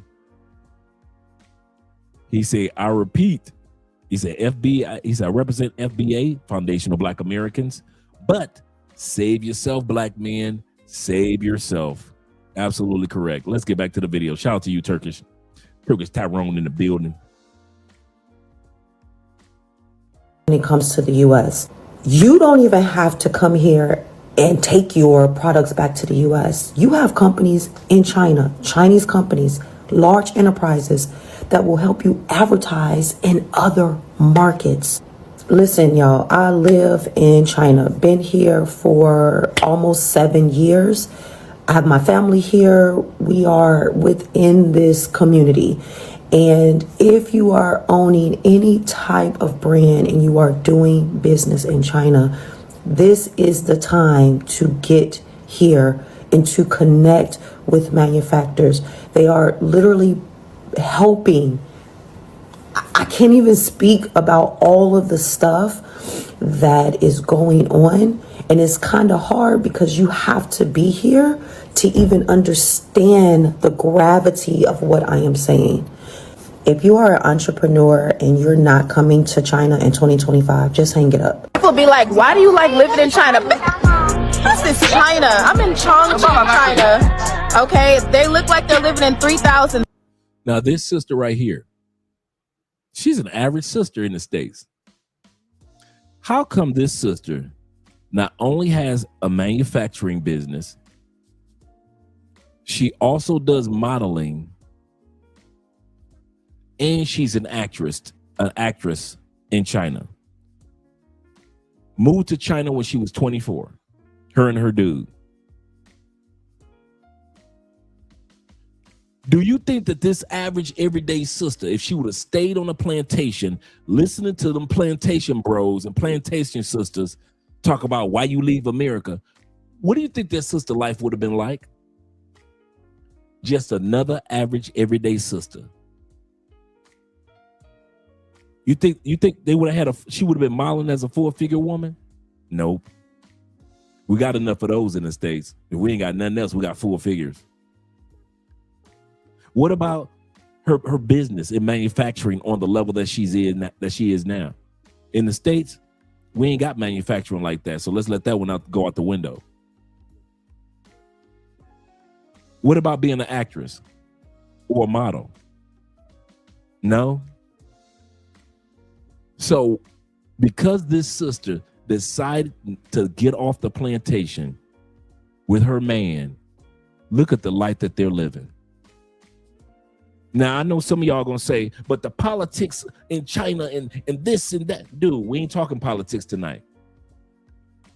And as Americans, we the last ones that need to be talking politics right now. Okay? So anybody want to talk about, well, in China, you may not want to do that. Now, America, you may not want to do that right now. You may not want to talk politics. We're talking about black people prospering in spite of the political landscapes. I want to say that one more time before we hit the video again. Tonight, we're looking at black people prospering in spite of both countries' political landscapes. 30. This is how they treat black people. This is my man right here, treating us like a celebrity, okay? Look at the streets, clean, not a piece of trash in sight, not a potato chip bag, not a beer can, clean, okay?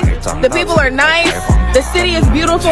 I'm in Chongqing, hello, Nia. People are just so nice, they just want to say hi, hey. Have not yet seen China, put China on your bucket list. It's not like whatever the media is saying. I've been here for 7 years. I'm hosting a luxury China tour. If y'all would like, comment tour down below for the tour details, because this is hot. Y'all gotta get here. This is hot. We just realized that Chinese people really don't like black people. Ever since we have been in China, people have been asking, how does it feel to be a black person in China? Is it safe?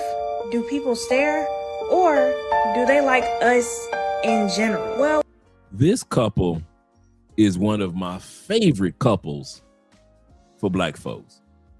These kids left right after high school.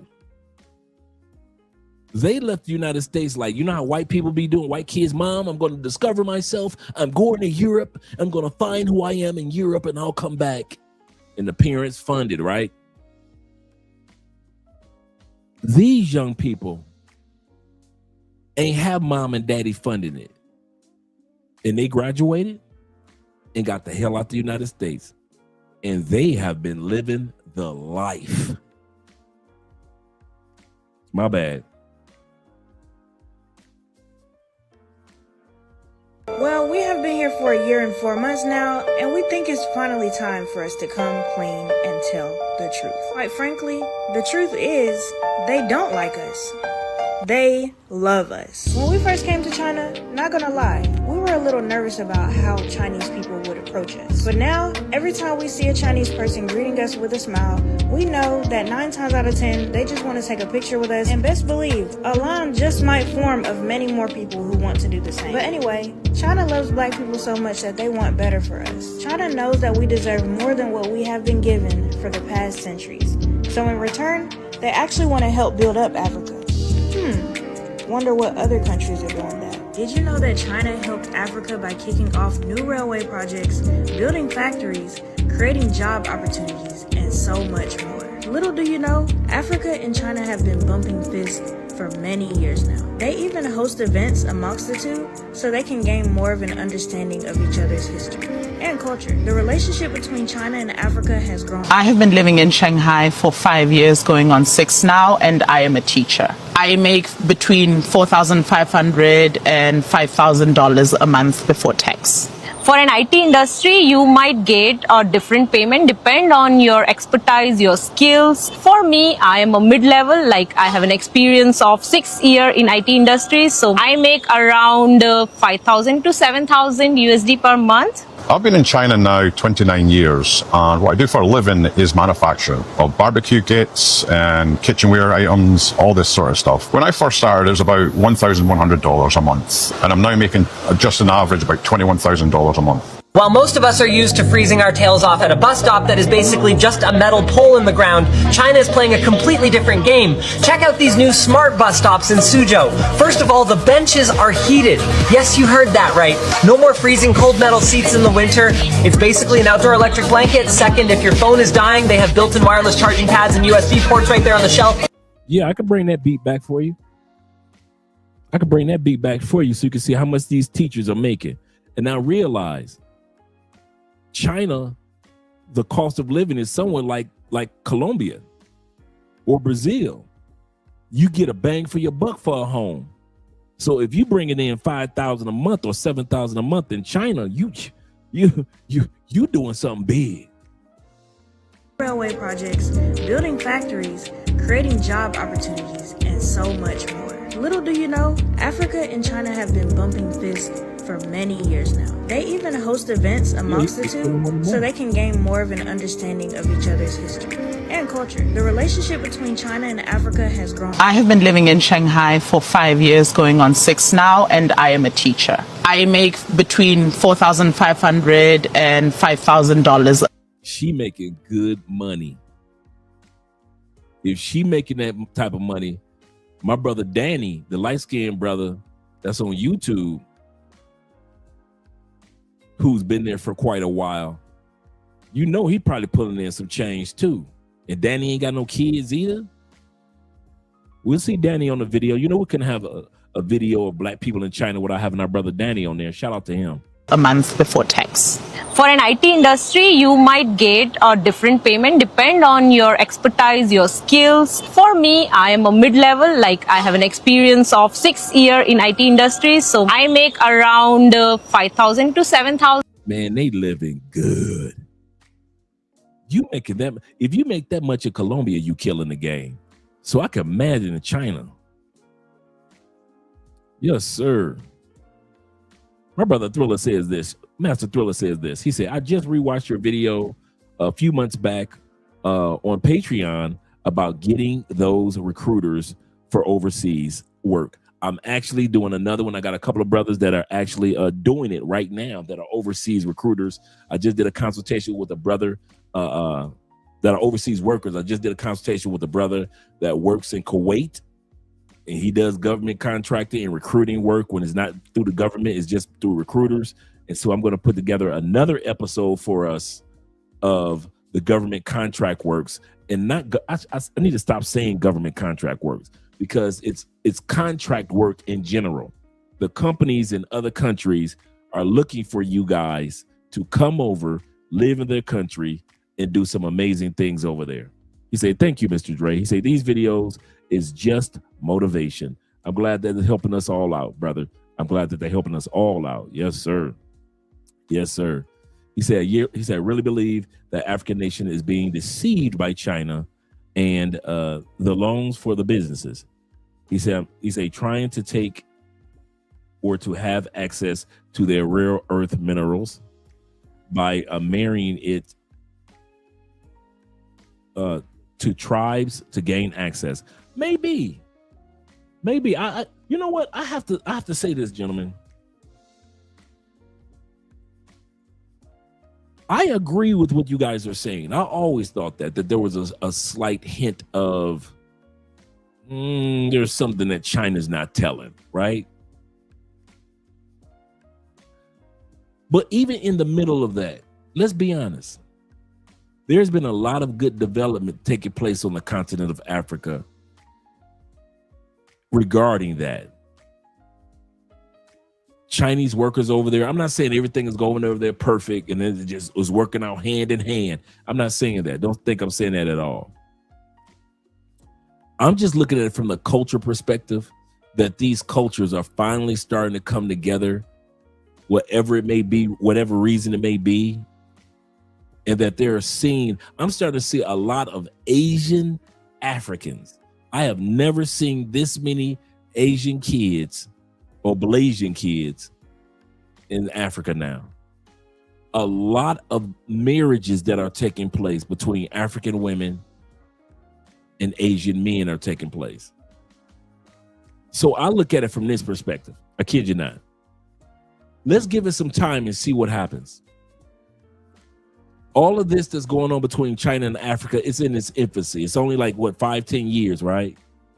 Let's give it some time and see how things pan out and develop on the continent of Africa with the help of Asia. That's all I say. I agree with you guys. I still see something going on behind the scenes,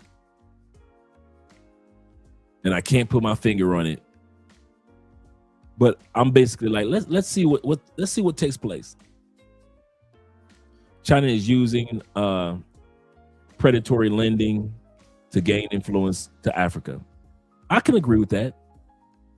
But like I just said, let's just see what happens. Like I said, I agree with everything that you guys are saying, but I also agree with the fact, let's see what the results bring forth. If they come out negative, then, many guys can say, hey, I told you, Africa. But if it doesn't turn out like that, and it does build a stronger union between two continents. He said, go look at Madagascar. Hella Blasians there. Yes, sir. Yes, sir. Shout out to Madagascar. Shout out to Zeta being in the building. He said, I believe that the Asian origin is in Madagascar. Shout out to you, brothers, for letting me know. Thank you for letting me know, gentlemen. He said, Andre had a friend that was a paralegal, and there are real employment opportunities overseas for a paralegal. He said, are there real opportunities overseas for paralegal? He said, no matter the country. We're going to have to do some homework in regards to that, Bobby. Give me some time to get some homework and bring in some guys on a panel that we can kind of break all that down for you. Yes, sir. Good question. All right, gentlemen. Shout out to Black Lex in the building as well. Let's go back to the video. Yes. In USD per month? I've been in China now 29 years. And what I do for a living. So he's been here 29 years. He said, what I do for a living, he said, I'm a manufacturer. I'm a manufacturer. So he's making 21 a month. Woo! He is not going anywhere. China is exploiting Africa with the loans as part of the Belt and Road Initiative. Could be. I like I say, I have to agree with you guys because I'm noticing the same thing. So I won't deny that part. Is manufacturing of barbecue kits. This dude making $21,000 a month manufacturing barbecue kits and kitchenware items. All he had to do was show up in Africa 20 plus years. I mean, show up to Asia 21 years ago. Oh, he doing it. And kitchenware items, all this sort of stuff. When I first started, it was about $1,100 a month. And I'm now making just an average about $21,000 a month. While most of us are used to freezing our tails off at a bus stop that is basically just a metal pole in the ground, China is playing a completely different game. Check out these new smart bus stops in Suzhou. First of all, the benches are heated. Yes, you heard that right. No more freezing cold metal seats in the winter. It's basically an outdoor electric blanket. Second, if your phone is dying, they have built-in wireless charging pads and USB ports right there on the shelf, and it gets crazier. The entire backboard is a giant interactive touchscreen. You can check live bus routes, look up maps, and you can even talk to it via voice command to ask for directions. It also has vending machines and cameras to check crowd density. It feels less like a bus stop and more like a VIP lounge. Seriously, why can't we have nice things like this? Want to turn chaotic parking lots into a money-making machine? Check this out. China's intelligent parking robots. They handle every car safely. No scratches, no dents, and can even move vehicles that are parked in the wrong spot. Stress-free parking for your customers. Zero headaches for you. More cars in the same space means more revenue for your business. Perfect for malls, hotels, or city centers. Every square... How many trips to China have you made in the past year? I would say 6 to 7. Now, this is a Ford executive that's taken 6 or 7 trips to China. Let's see what the Ford executive has to say. 7? 6 to 7? Yes. And what are you seeing there that we should learn from? It's the most humbling thing I've ever seen. 70% of all EVs in the world, electric vehicles, are made in China. They have far superior in-vehicle technology. Huawei and Xiaomi are in every car. They have facial recognition. Cell phone technology. Yes. Connected to their cell phones. Yes, you get in, you don't have to pair your phone. Automatically, your whole digital life is mirrored in the car. You have an AI companion that you can talk to, chat GBT equivalent in China to all the automatic payment is already there. You can buy movie tickets. It has facial recognition, so it knows who's in which seat and which media you like. Wait, why don't Ford cars have that? Would you need to deal with Apple or? Yeah, because Google and Apple decided not to go in the car business. And even beyond that. That was a good point he just made. He said because Google and I forgot the other company he mentioned. Let me bring it back a little bit. Is mirrored in the car. You have an AI companion that you can talk to, chat GBT equivalent in China to all the automatic payment is already there. You can buy movie tickets. It has facial recognition, so it knows who's in which seat and which media you like. Wait, why don't Ford cars have that? Would you need to deal with Apple or? Yeah, because Google and Apple decided not to go in the car business. Because Google and Apple decided not to go into the car business. Wow. And even beyond that, their cost, their quality of their vehicles is far superior to what I see in the West. I mean, we are in a global competition with China, and it's not just EVs. And if we lose this, we do not have a future at Ford. Well, you did talk about EVs and how much they're doing there. To some extent, it seems that Ford is at least taking its foot off the accelerator for electric vehicles. Is that right? I would say we're just changing our profile in line with demand. We've been number 2 to Tesla for 3 years, but we're also number 3 to hybrids, to Toyota and Honda, which people don't know. We're 80% market share on hybrids for trucks. The F-150, which is the best-selling vehicle in the United States for 47 years, 25% of all of them have a hybrid system. And why are people buying F-150 hybrid? Well, because Pro Power on Board. With a hybrid F-150, you can power your house for 6 days when the grid goes down. People are really interested in energy independent. I told my dad I was going to China, and he told me that none of it's real. Everything you see is just propaganda. Well, I'm here right now, and it is very much real. Western media will just tell you everything you see about China is propaganda because they don't want to admit how far we've fallen. But when China can build an entire 260-station metro system in less time than it takes New York City to even study if they want to build the critically important IBX, it becomes abundantly clear why American media and politicians love to demonize China. Because if China, with a significantly lower GDP per capita than the US, was able to do all of this, then why can't we do it in the States too? While China is building the world's largest high-speed rail network, the US is canceling an urgently needed tunnel under the Hudson. While China's poverty rate has fallen 88% since the late 1980s, the US has only fallen 2%. And while China no doubt still has problems, at least the government is actively working on making people's lives better. Meanwhile, the US government is actively making the average American's future as bleak as possible. It's just truly such a shame to see what America, the wealthiest country in human history, would be able to do if they invested their money back into the people, but so it goes, I guess. This is a college in China, and this is where students come to pick up packages. As you can see, the packages are just laying everywhere.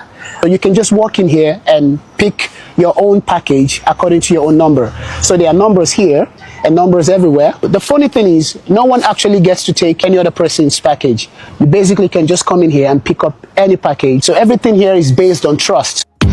China is living in the future. This is not just a 13-inch compatible pad. Wait until I unfold it.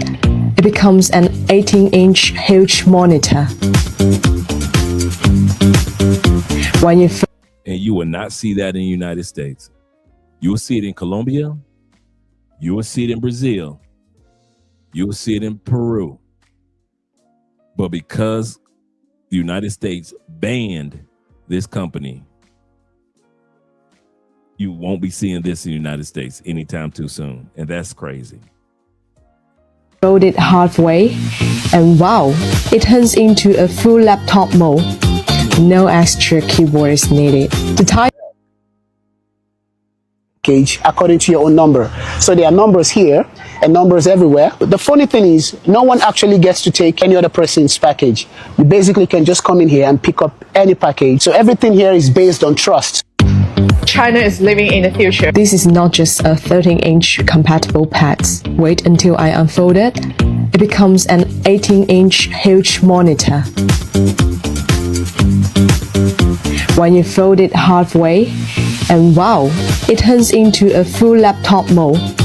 No extra keyboard is needed. The typing is so smooth. And also check this out. I just make a fist with my hand, and the photo instantly transforms. Ladies and gentlemen, welcome to Chongqing. As China's largest municipality, Chongqing has a population of approximately 32 million and a total area of 82,400 square kilometers. It is the economic hub of the upper Yangtze River. With its robust economic strength and unique mountainous terrain, the city has built a multi-level transportation network, earning it the title 8D Magic Mountain City. When Americans come to China and they realize how affordable everything is across the board, they assume the worst. Americans really can't understand how the prices can be so low. And I don't really blame them, because if all you've ever known is crushing capitalist society, then you would think that the way to get cheap goods is from cheaper labor or cheaper materials. You're either exploiting someone to the point of slave labor, or you're stealing the materials from somewhere with imperialism. But that's the capitalist playbook, and there's actually more to the equation. And when you think about it, prices should be getting cheaper as technology is getting more efficient. But what's happening is the corporations are price gouging everybody because they own the technology. So it's getting cheaper for them to make, but it's costing us more, so they're making even more money. That's not the case in China, because the technology isn't owned by the private sector. All of the essential technologies are owned by the public, or they're at least heavily regulated by them. Did you know that the United States is starting to do that with AI? The U.S. government is starting to invest a percentage of our dollars in AI companies now. The same government that used to just tear down China and other countries, if they had their government owning a percentage of the companies. We used to destroy countries that did that. How dare you not allow corporations to own the companies right out? How dare you have a percentage of the larger companies as a government? Now, we're starting to do it. We sat back and we complained, but our government said, if it ain't broke, don't fix it. You guys, you can actually go online, use ChatGPT, and look up what companies the U.S. government are starting to put your tax dollars into now. Literally the exact blueprint game plan that China has been using. Instead of letting corporations have all the power, they split it and say, hey, corporations, y'all got a certain amount of power, but a certain amount of profits will also go towards the government. Yeah, the government bought into Intel as well. He said it did the same thing for GM Chrysler back in the Obama administration. Absolutely correct. That's the funny part. The same thing that we criticize China for, as far as on the government and business side, we're slowly but surely doing the exact same game plan. If it ain't broke, when in Rome. If you want to compete. And we're going to see it more and more as corporations control our government and governmental officials. That's why you have the Zuckerbergs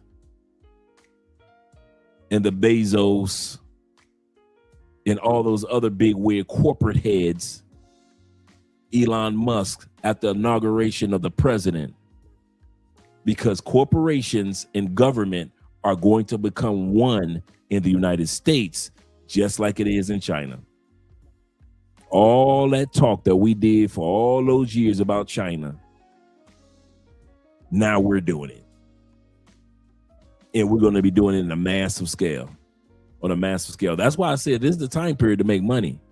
I can't say that. This is the time period. This next administration, this is the time period to make money. Shout out to you guys. Let's continue on with the video.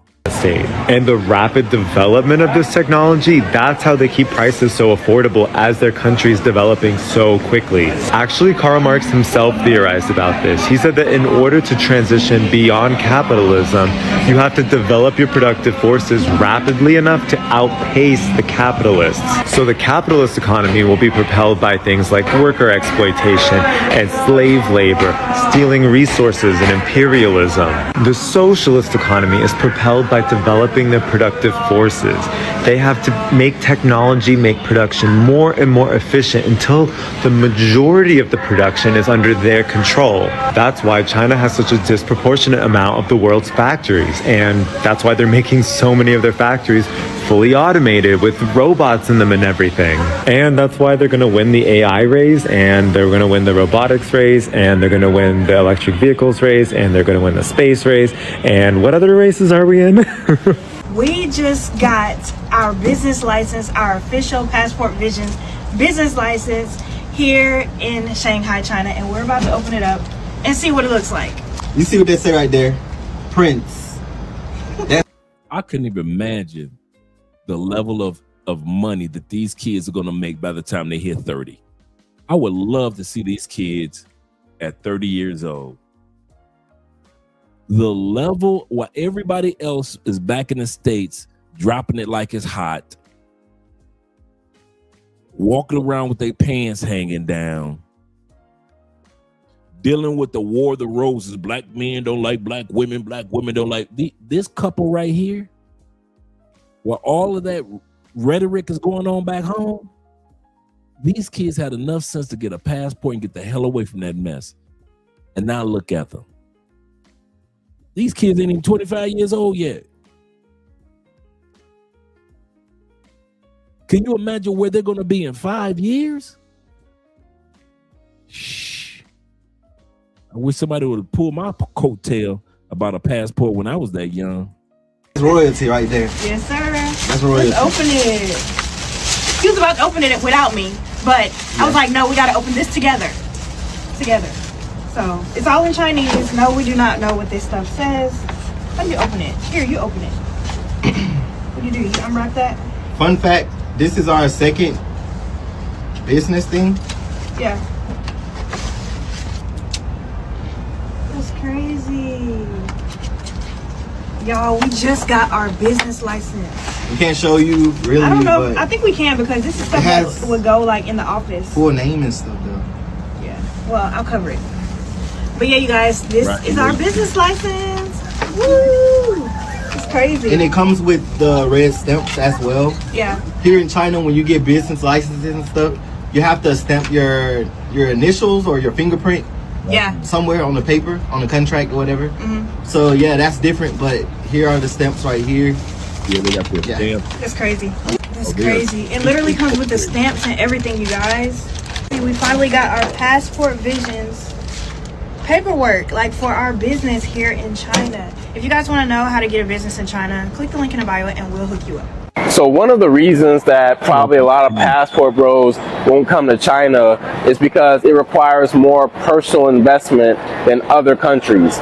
Now, Danny's been there for 10 years teaching. He has products that he sells over there, that he manufactures and that he sells online. He's doing good. And yes, sir. So for example, even though China makes it super easy with like the 10-year visa for Americans, It also requires you to probably learn the language if you want to be here, and maybe you need to find a stable source of income. And you know, some guys, it's just too much work, like trying to relocate to a country, learn the language. It's just too much work for some guys. So they would rather just, you know, settle for less or settle for, you know, good enough. And that's fine. Like if you want to settle for good enough, you know, good for you. But for me, I try to have high standards for my life, and I'm willing to put in the work and effort to get what I want. Make sure you subscribe to Flight Madness. That's Danny's YouTube channel. Moderators, if you don't mind, do us a favor. Find Flight Madness on YouTube and drop it in the comments for us if you don't mind, moderators. We appreciate that. Ronan says this. He said, love crossing borders. He said the level of requirements for marriage is really high in China. He said you must own a home, cars, high wealth, for a lot of Chinese women. I know we've been going through over that the past few months. You're correct, Ronan. Yes, sir. People want to argue with me all the time about manufacturing and production and how in the U.S. we can. The numbers aren't numbering. The math isn't mathing. Let me run some real numbers by you all. In the U.S., we have anywhere between 6,000 to 11,000 textile apparel manufacturing firms that are privately owned. It's a lot of private owned ones, right? Which means if I'm a small business owner, I may not be able to work with these entities. So in China, when it comes to foreign trade, that means that these manufacturers can ship across the border, right? Registered in China, there are maybe 45,000, roughly around there. That's not including the 300,000 plus manufacturers that only do domestic trade and sales here in China. They don't do the cross-border international trade. You all are thinking, Alibaba, that there are millions of suppliers and all of the suppliers and manufacturers are on Alibaba. You are dead wrong. When you come, we are going to hit so many manufacturers that are not on the website that you can't even talk to unless you are in China. And let me just give you a comparison in regards to workers.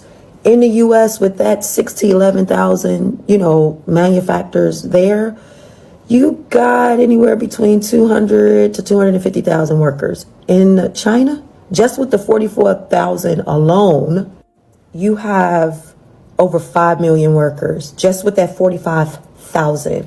Just imagine with the 300 and something thousand companies, how many workers are working in these factories, whether they are huge factories or very small, privately owned, family owned factories who are making maybe our hand tags, our stickers, some packaging.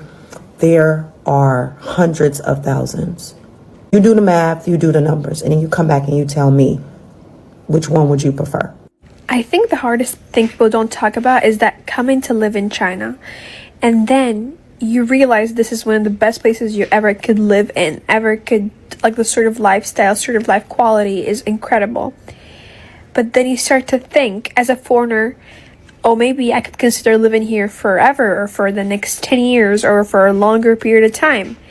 And then you're met with first of all, you might not actually meet the love of your life, and you're hindering the possibility of meeting someone that could match with you and also want to live in China, or even someone from here that you could fall in love with or build a family with. It's very hard compared to other countries that have more diversity.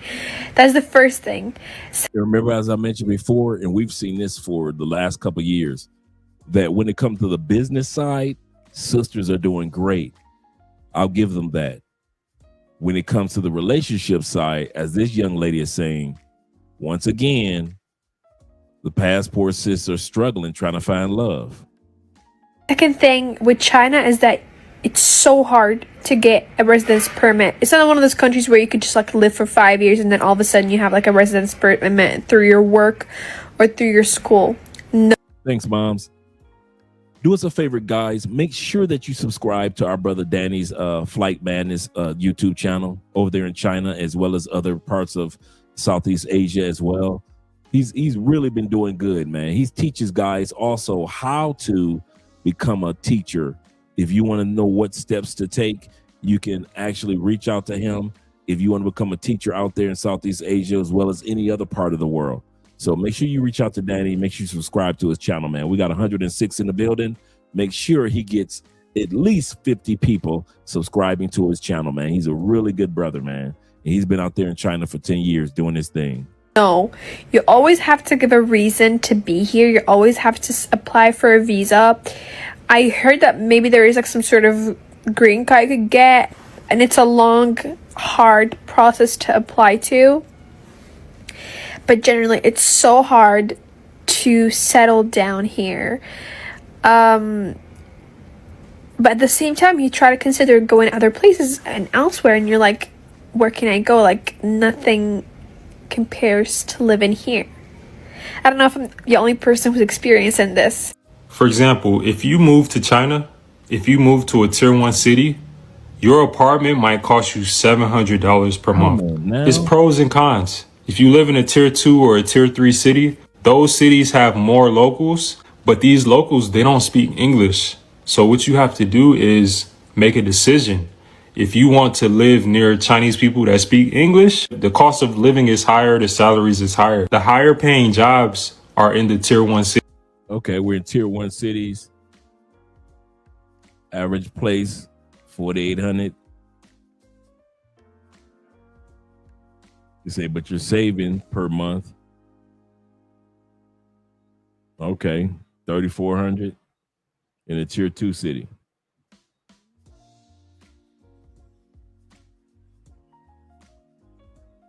I think that might be a roundabout of all your expenses, not just your rent, but your expenses.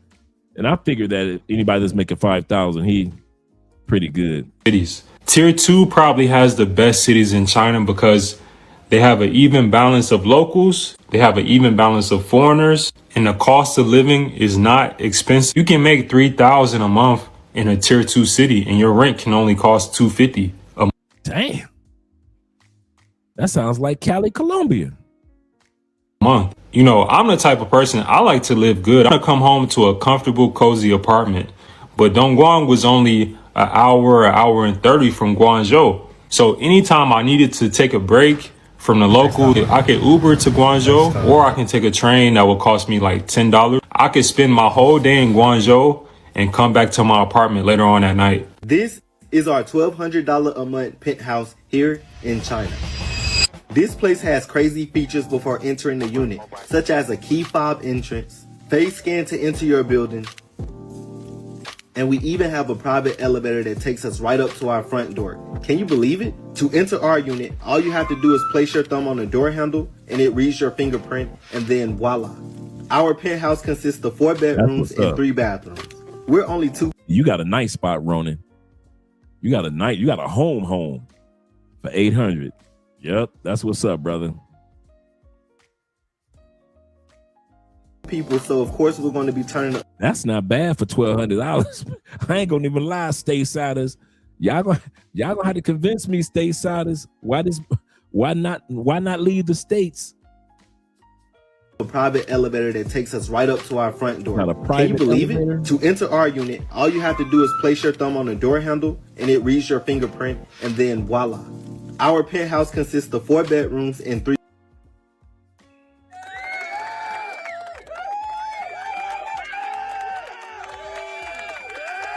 Did this young couple, the young couple, 4 bedrooms, 3 baths, bring that beat back, Dre. Bring that beat back. Can you believe it? To enter our unit, all you have to do is place your thumb on the door handle and it reads your fingerprint, and then voila. Our penthouse consists of 4 bedrooms and 3 bathrooms. We're only 2 people, so of course we're going to be turning the other bedrooms into an office, a content room, and maybe a movie theater, depending on how we feel. The living room is very spacious, and to be honest, man, look at that view. Man.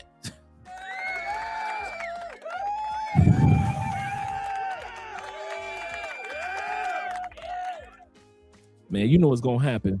Oprah coming next. Oprah coming next. Once I establish this as a place of truth, oh yeah. Man, we are establishing this as a place of truth, man. Shout out to that young couple.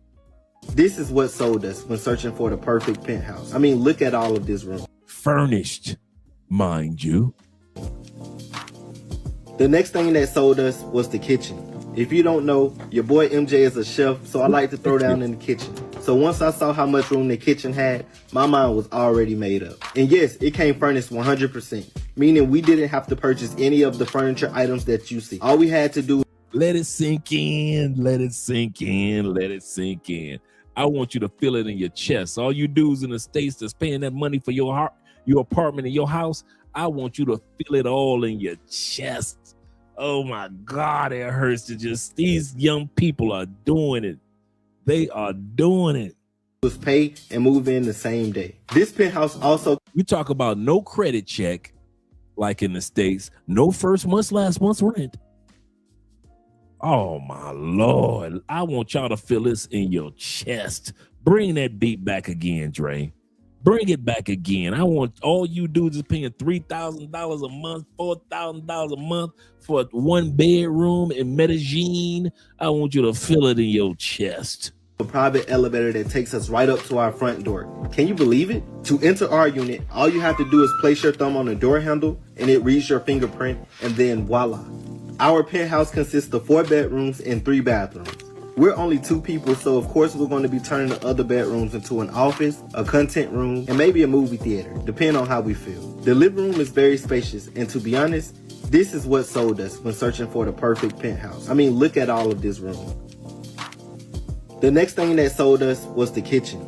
If you don't know, your boy MJ is a chef, so I like to throw down in the kitchen. So once I saw how much room the kitchen had, my mind was already made up. And yes, it came furnished 100%, meaning we didn't have to purchase any of the furniture items that you see. All we had to do was pay and move in the same day. This penthouse also came with heated floors, washer and dryer, a refrigerator, and it even... Pause. Not only the washer and dryer unit. Did the youngin just say heated floors, mind you? Heated floors, mind you. He said, I'm paying $1,200 for closet space. Heated floors, mind you. I told you I want y'all to feel that all in your chest. All of you. I wanted to height so you could be motivated, guys, to come out to these countries and enjoy yourself. He said, I don't mind staying in China for at least half the year, at least 3 months. He said, that's why I'm visiting in a few weeks, man. Would love to hear your story, Montrez. Really would. Comes with a digital tablet that controls the elevator to let some of your guests up and down, and you can even see what's going on around the property thanks to the security cameras. It doesn't get any better than this for $1,200 a month. What can $1,200 get you a month in your country? And for all of the people that don't think this is really our place, watch this.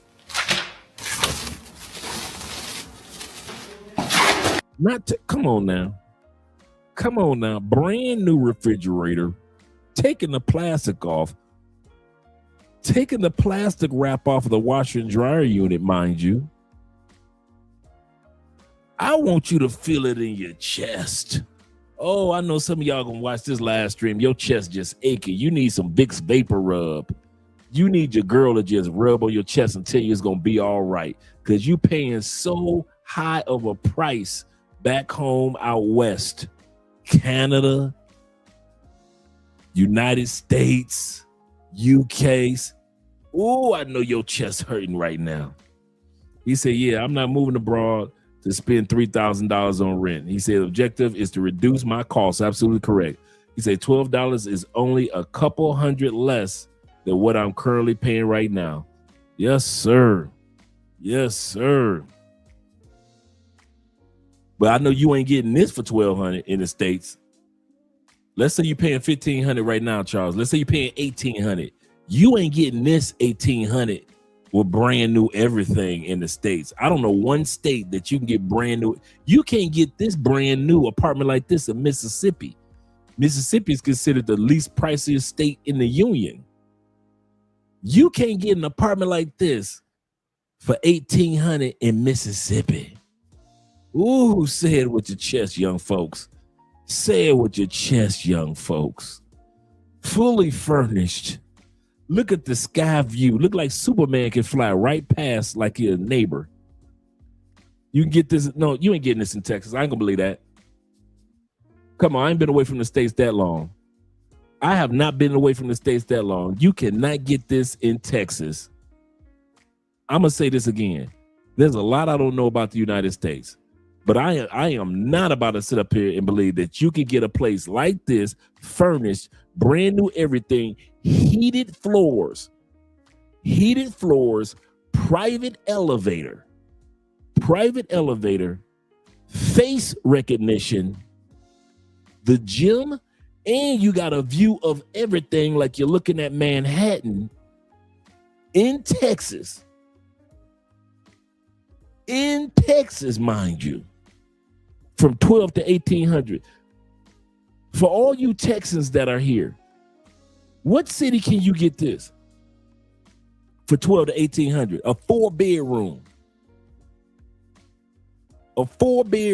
3-bathroom. What state? What city? Fully furnished, brand new. Did y'all see the size of that kitchen? No, I ain't gonna believe that one. I gotta see that one to believe that one. I love you, Charles. I gotta see. Not, you say not. Nope, not in Dallas. There's only a few countries. I mean, a few cities in Texas with high rises. There's only a few cities in Texas that even have high rises. You telling me that outside of Austin or Houston or Dallas, there's a city in Texas that got high rises like that? I know you can. I know it. Like I said, I ain't been in the States that long. I've been gone for about a good decade. But I'm telling you now, what? Check this out. Here's the part. Fully furnished. See, come on, Charles. Fully furnished. Did y'all see them furniture? Did you see that king size bed? And it looked like it was a queen size or a king size in the other rooms. Did you see that art on the wall? All I got to say is one thing to y'all. You telling me that you get this in Texas with heated floors. You taking the stickers off of the washer and dryer unit in Texas. You taking the plastic off of the refrigerator. Is that new? In Texas. You got a sky view like that with a private elevator like that in Texas. Y'all really must think I'm Tom Tucker, that dumb motherfucker. Ain't no way. Let me keep going. I don't see why I'm feeding into this. I love you, Charles. There is no way in hell. I don't know what. No, there is no city. There is no city in the United States where you can get all what these kids have got for $1,200 to $1,500 a month. $1,200 to $1,500 a month. You will not get an empty apartment. 4 bedrooms, high rise, heated floors, private elevator, face recognition. Your fingerprints only open the door. You don't need a key because it's connected to your personal fingerprint. You ain't gonna find that if it didn't have furniture. You ain't gonna find a 2-bedroom in the United States. And not one city in the United States will give you all of that for $1,200 a month and it didn't have furniture. Man, I don't know who y'all think. Y'all gonna quit it now. Y'all gonna quit playing with my emotions. Y'all gonna quit acting like I'm stupid, man. Like Andre been gone out the States. He don't know. We can say anything to Andre now. It's a lot of stuff y'all can say to Andre about the States, and I don't know. I will admit that. But this, I see how much y'all struggling. to get a 3-bedroom apartment in the States. You gonna come out of 3,000 in the average city in the States. No furniture. Ain't gonna be no heated floors. Ain't gonna be no giant ass kitchen. Name the city. Since y'all talking good, I wouldn't. You know me. Bring receipts. Bring mother receipts. I don't believe none of that, because it was to get that what these kids got. To get what these kids got, even when I was there 10 years ago.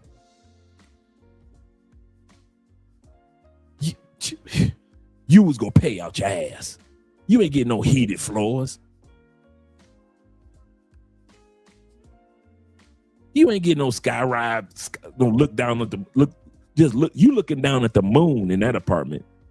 You looking down at the moon. You just looking down at the moon like, yeah. For all the people down there, I'm looking down at the moon. That's how high that building is. Man, y'all gonna quit trying to insult. Man, I thought we were a family, man. You know what? Y'all just hurt my feelings tonight, man. Let me keep going with this video.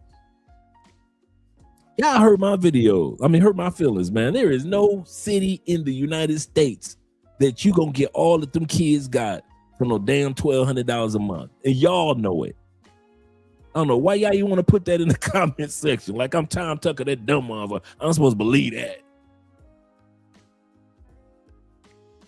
Okay, here we go. Let's continue on, man. I should be ashamed of myself for even stopping for the comments. Comment down below Penthouse to see the full YouTube video.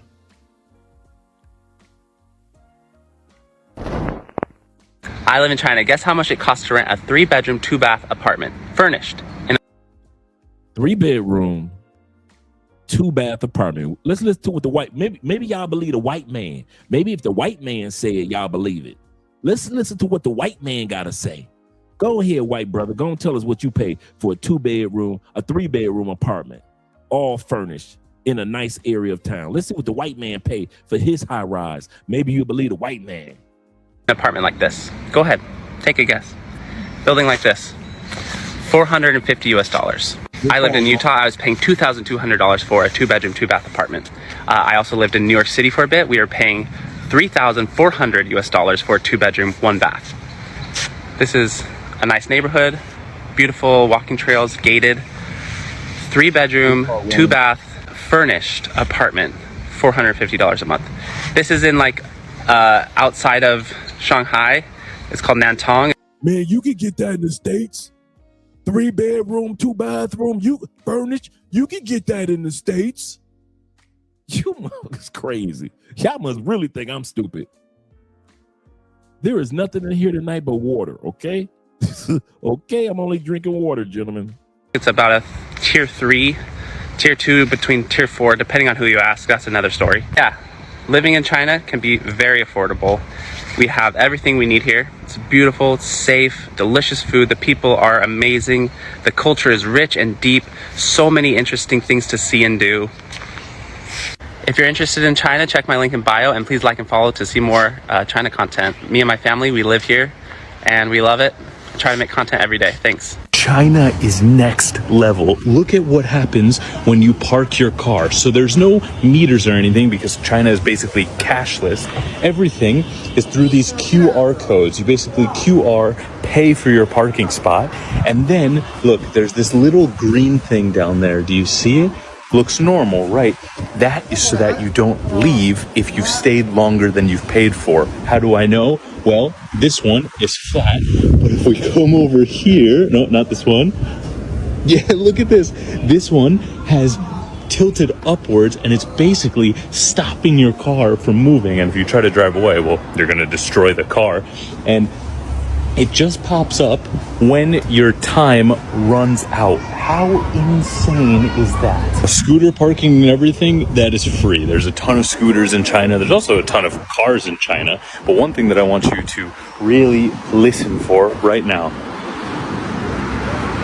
Do you hear anything? No, because basically all the cars and all the scooters in China are electric. We're literally next to a main road and you barely hear a single engine. The only vehicles that I've actually heard in China are the buses. And one thing that's hard to find in China is a freaking gas station. I think in 3 times in this country, I've only seen 2. We already.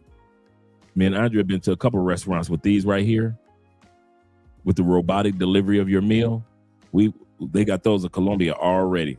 See, Colombia is already accepting what China has to offer, like the BYD cars, the electric cars that are very inexpensive in China. They've been here in Colombia since day one. So a lot of the EVs that you guys don't get in the States, we already got them down here. A lot of the cell phones, the Huawei cell phones, we got them down here in Colombia already. You get a chance to see them.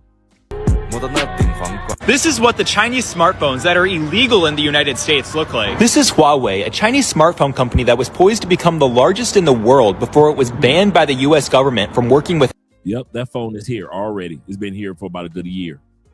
any American company, which essentially made it almost impossible to get one within the US. Gotta love the free market. The government claimed this ban was because the phones were spying on us, which is totally something that no other smartphone company does. But I'm in China right now, so let's go check out what this dangerous Chinese spyware really looks like. Right off the bat, this is the coolest smartphone I have ever seen. It's like a mini iPad that you can flip over and turn into a regular smartphone. And it's about the same price as a modern iPhone. They also have this like mini flip phone size fold phone that has a screen on the back too, so you don't even have to open it. You can just like have your mini flip phone screen. I wish Apple had something like this, but Apple hasn't innovated since like what, the iPhone X? They also have this regular flip phone without a huge... Yes, I is.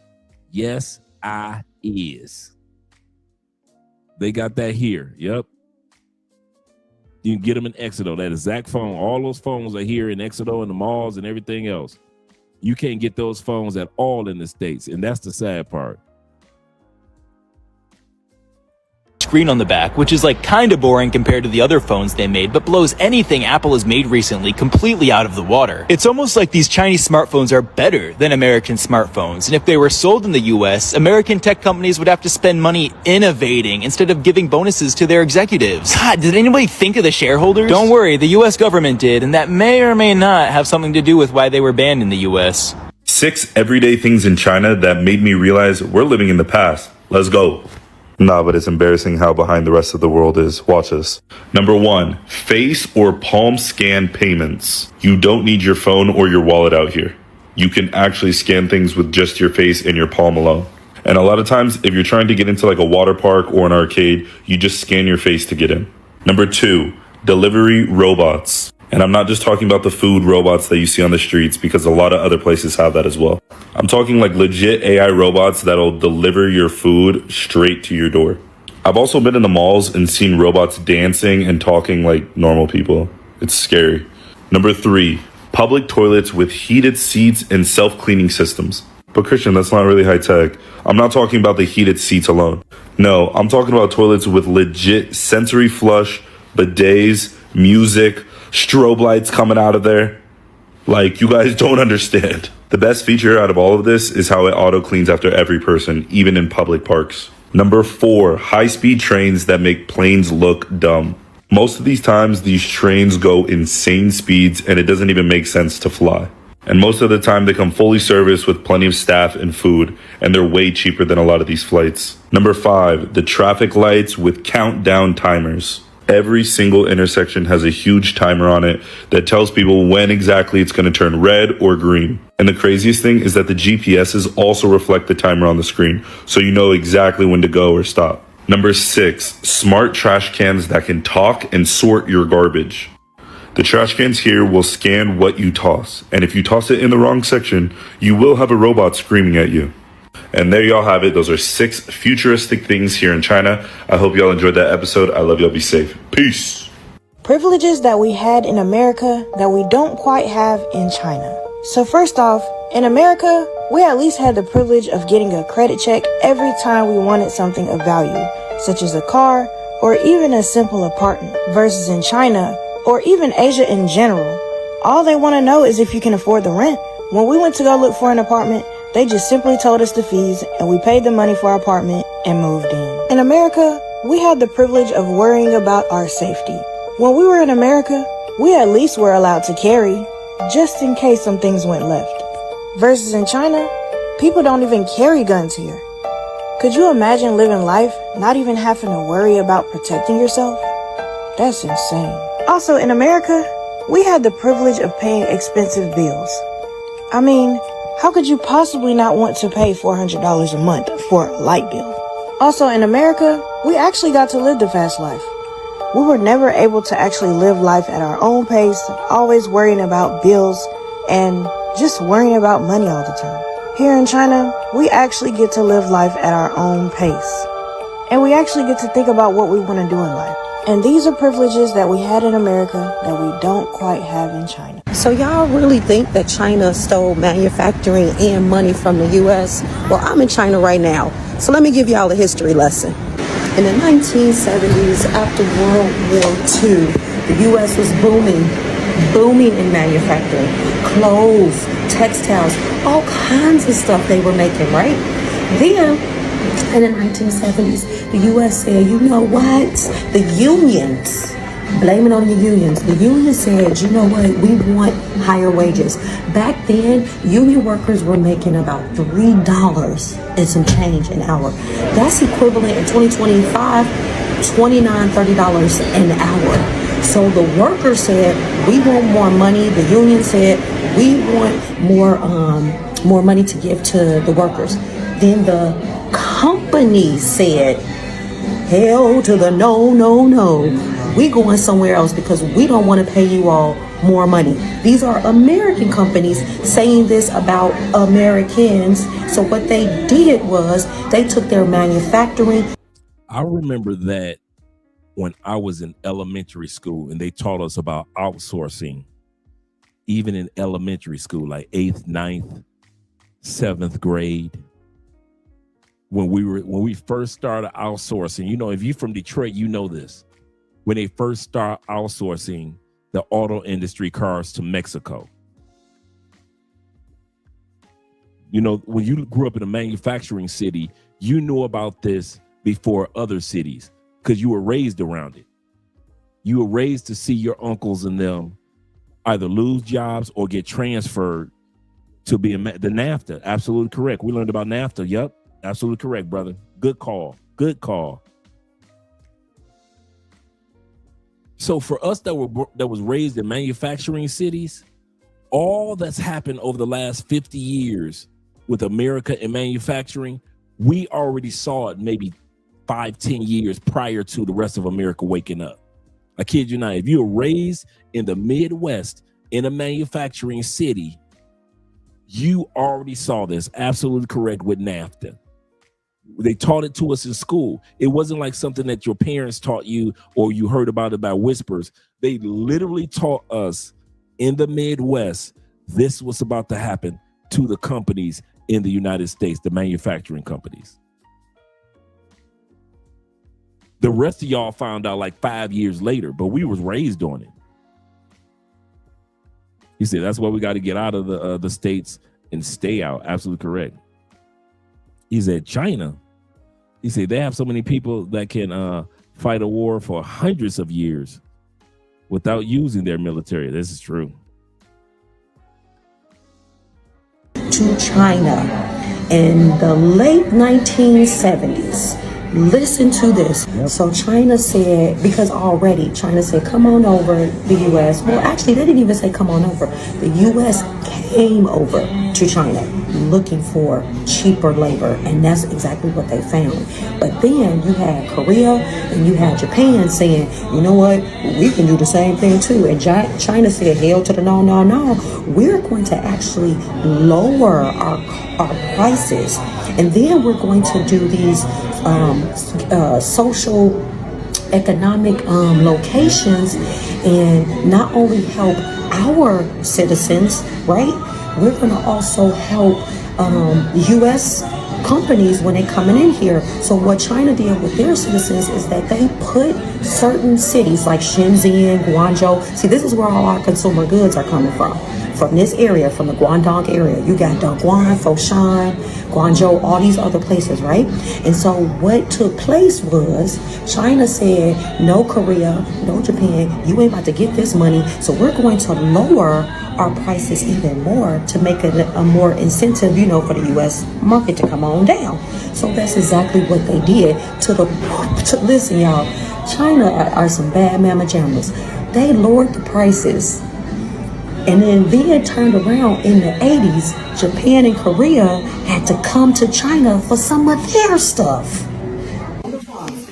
So in China, the way it works is my wife's family, I go back to her hometown, which is in Jinhua, and we have dinner with pretty much almost every member of the family. So we go like maybe 3 or 4 different people's houses and eat the same thing.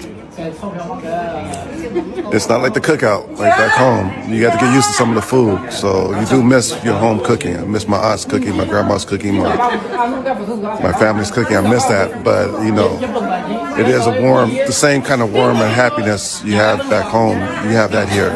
Very acceptable. They're very accepting of you. You know, so it's nice. Everybody just hang out.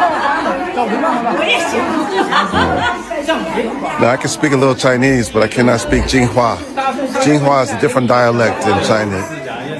And most of it's a completely different language, but it's fine. It's just hanging out and vibing with everybody is very cool. Chinese New Year.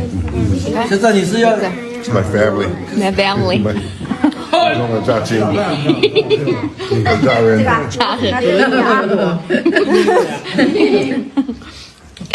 I love seeing Black men involved in new cultural experiences.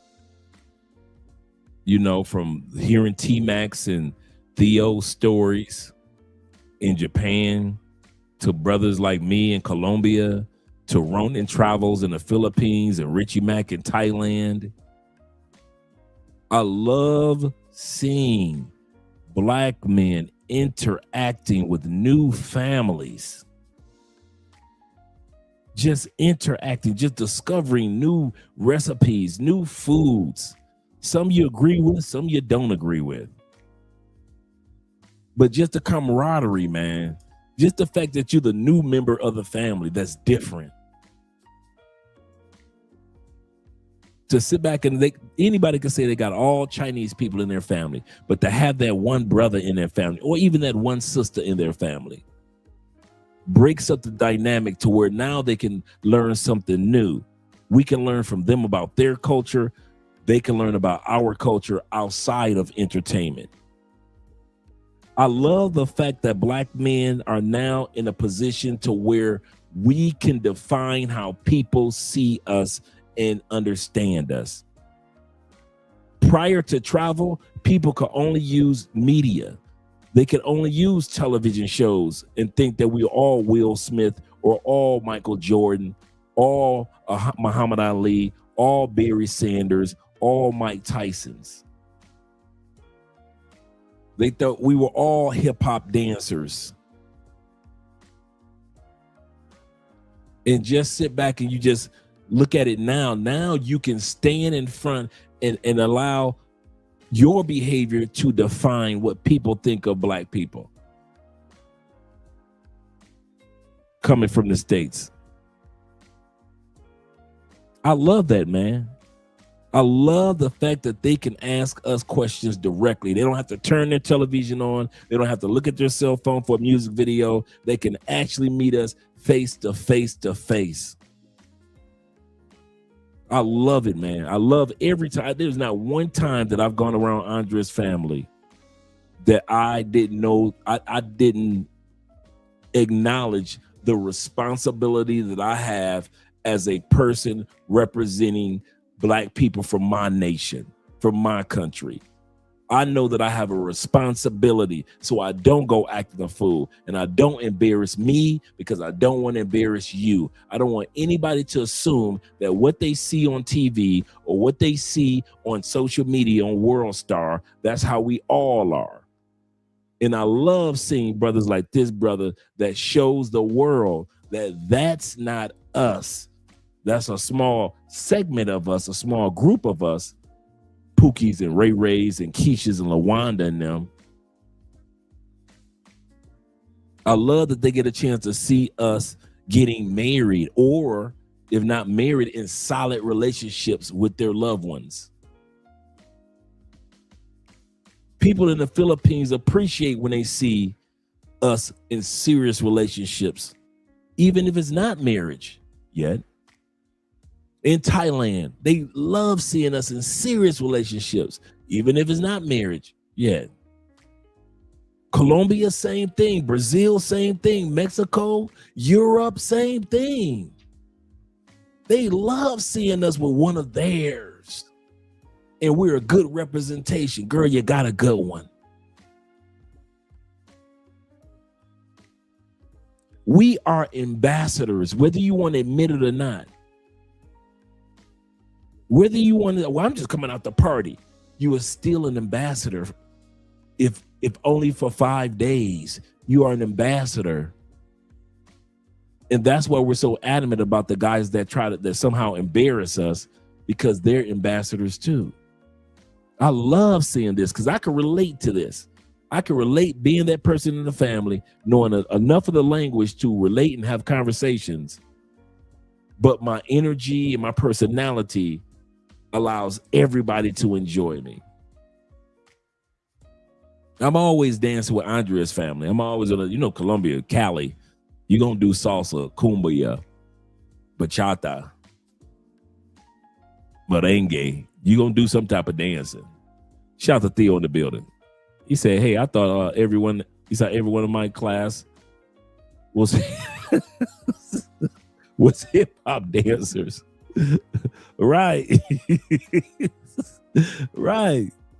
I love it, man. I ain't gonna even lie to you. I love seeing you guys represent positive Black men around the world, man. And the misconceptions and the myths are broken because people get a chance to talk to you face to face.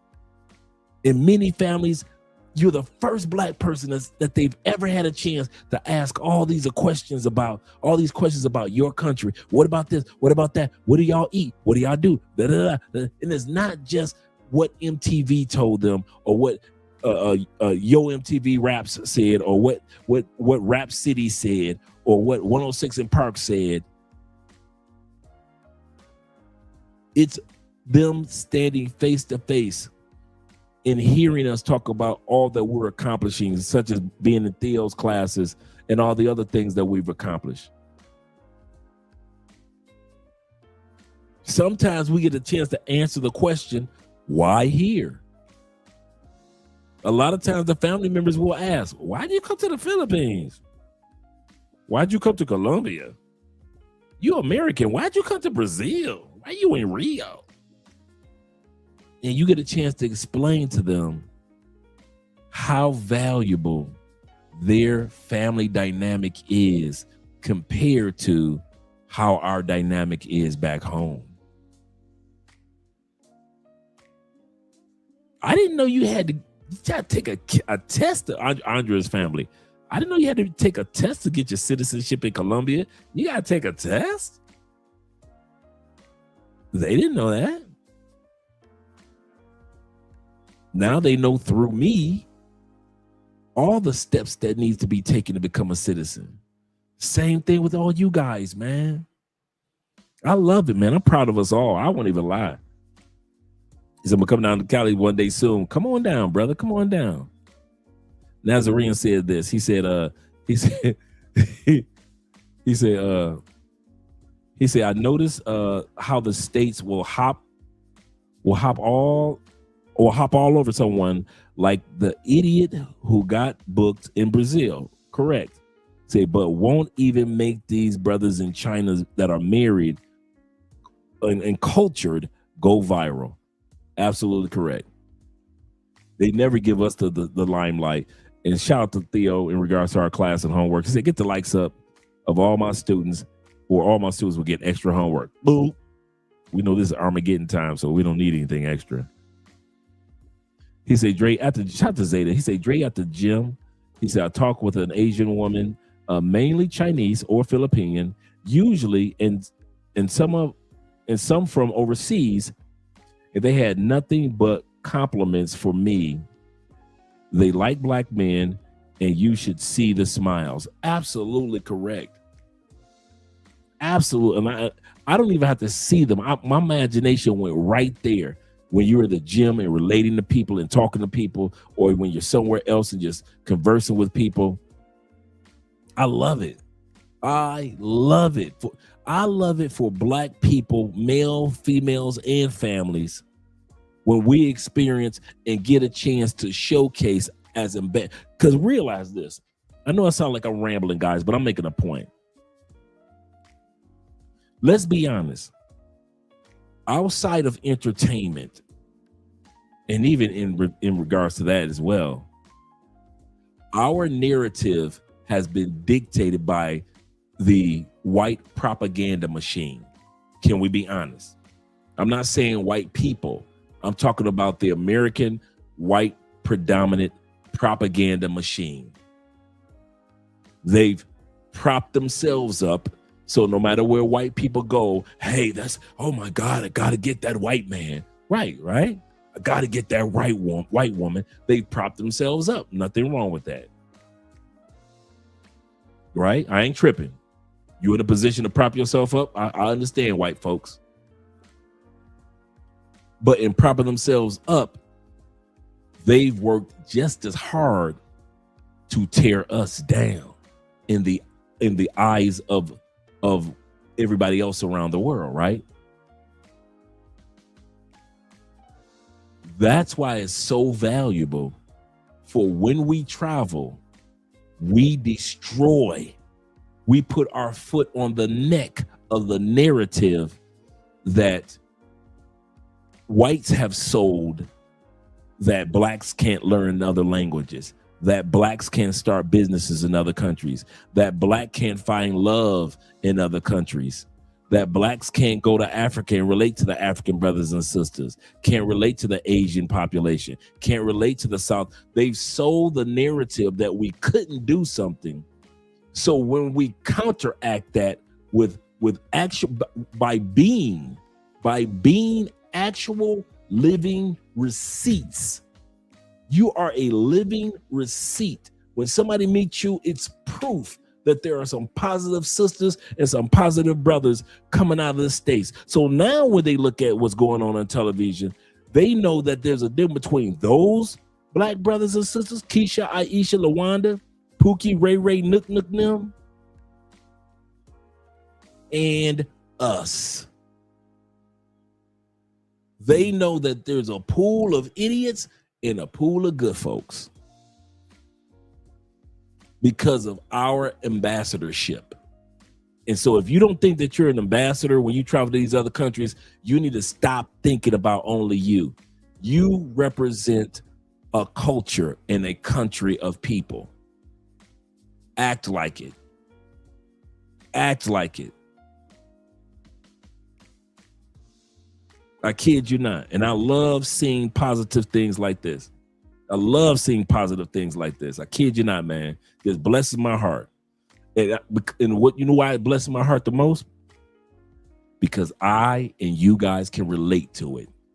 When you're meeting somebody's family and hanging out with the family and having a good time, but you kind of like feel that little nervousness because you only know so many words in their language, but yet the fellowship and the food, we all can relate to.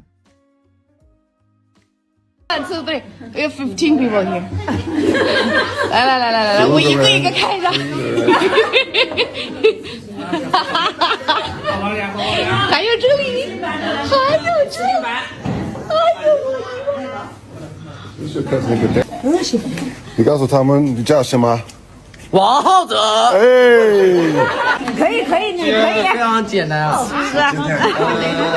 哎，你要啊？你想哪个？ 哥有啊，面还有泡泡。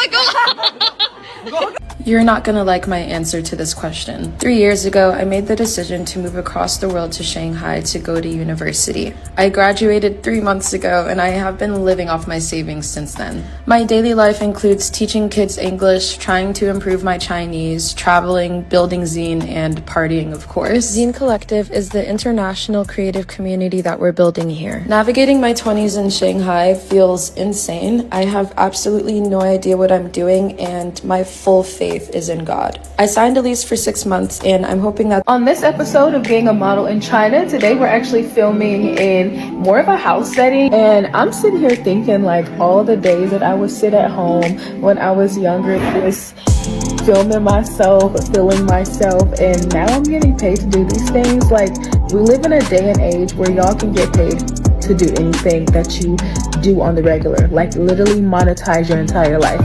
I've been doing that. I've been doing it here in China, and I have to tell you, like, it's such a blessing. But I have to say something too. If you are a person that is lazy, you can't win being lazy. You just cannot win being lazy. Like, you have to get up. You have to do something about it. If you like to do makeup, do your makeup. If you like to get dressed, get dressed. Whatever you like to do it and do it well. And make people stop and see what it is. 3 things you cannot come to China without. The first one, you need to download a VPN.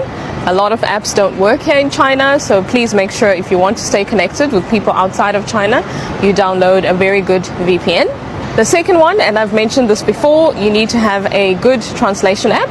The signs and the billboards that you would find at train stations or malls, for example, are written in Chinese. There is no English. Sometimes won't be an English translation, so make sure that you have your translation app so you can navigate your way and also communicate if you are lost or if you need help or even if you just want to buy something.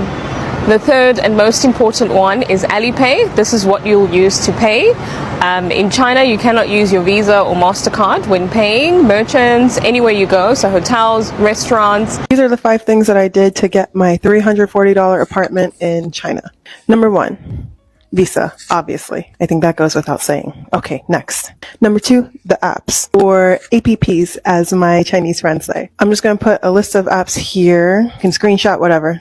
Number 3, rental agents. For example, when I signed my lease and everything was like getting finalized, that's when I paid the 中介费, which is the rental agent fee. Number 4, deposit. The deposit was only 1 month, nothing too crazy. I heard South Korea is like 6 months or a year or something. Hypercapitalism at its finest. And finally, number 5, which is the most important for foreigners, you need to register at the police within 24 hours. When I finalized everything, the lease is signed, my rental agent and my landlord went with me and took me to the police station. China's first dynasty and emperors were black. China's rich history includes the fact that its first dynasty and emperor, King Tu, were of Africoid or black origins. The Shang dynasty, which followed, was the earliest documented rulership in China and is credited with unifying the country's earliest elements to form its first civilization. Under the Black dynasty, they were given the name Naki, meaning black man in Chinese. Calling an emperor. Black man is not a coincidence and does not pass without reason. It simply suggests that the entire dynasty had black roots.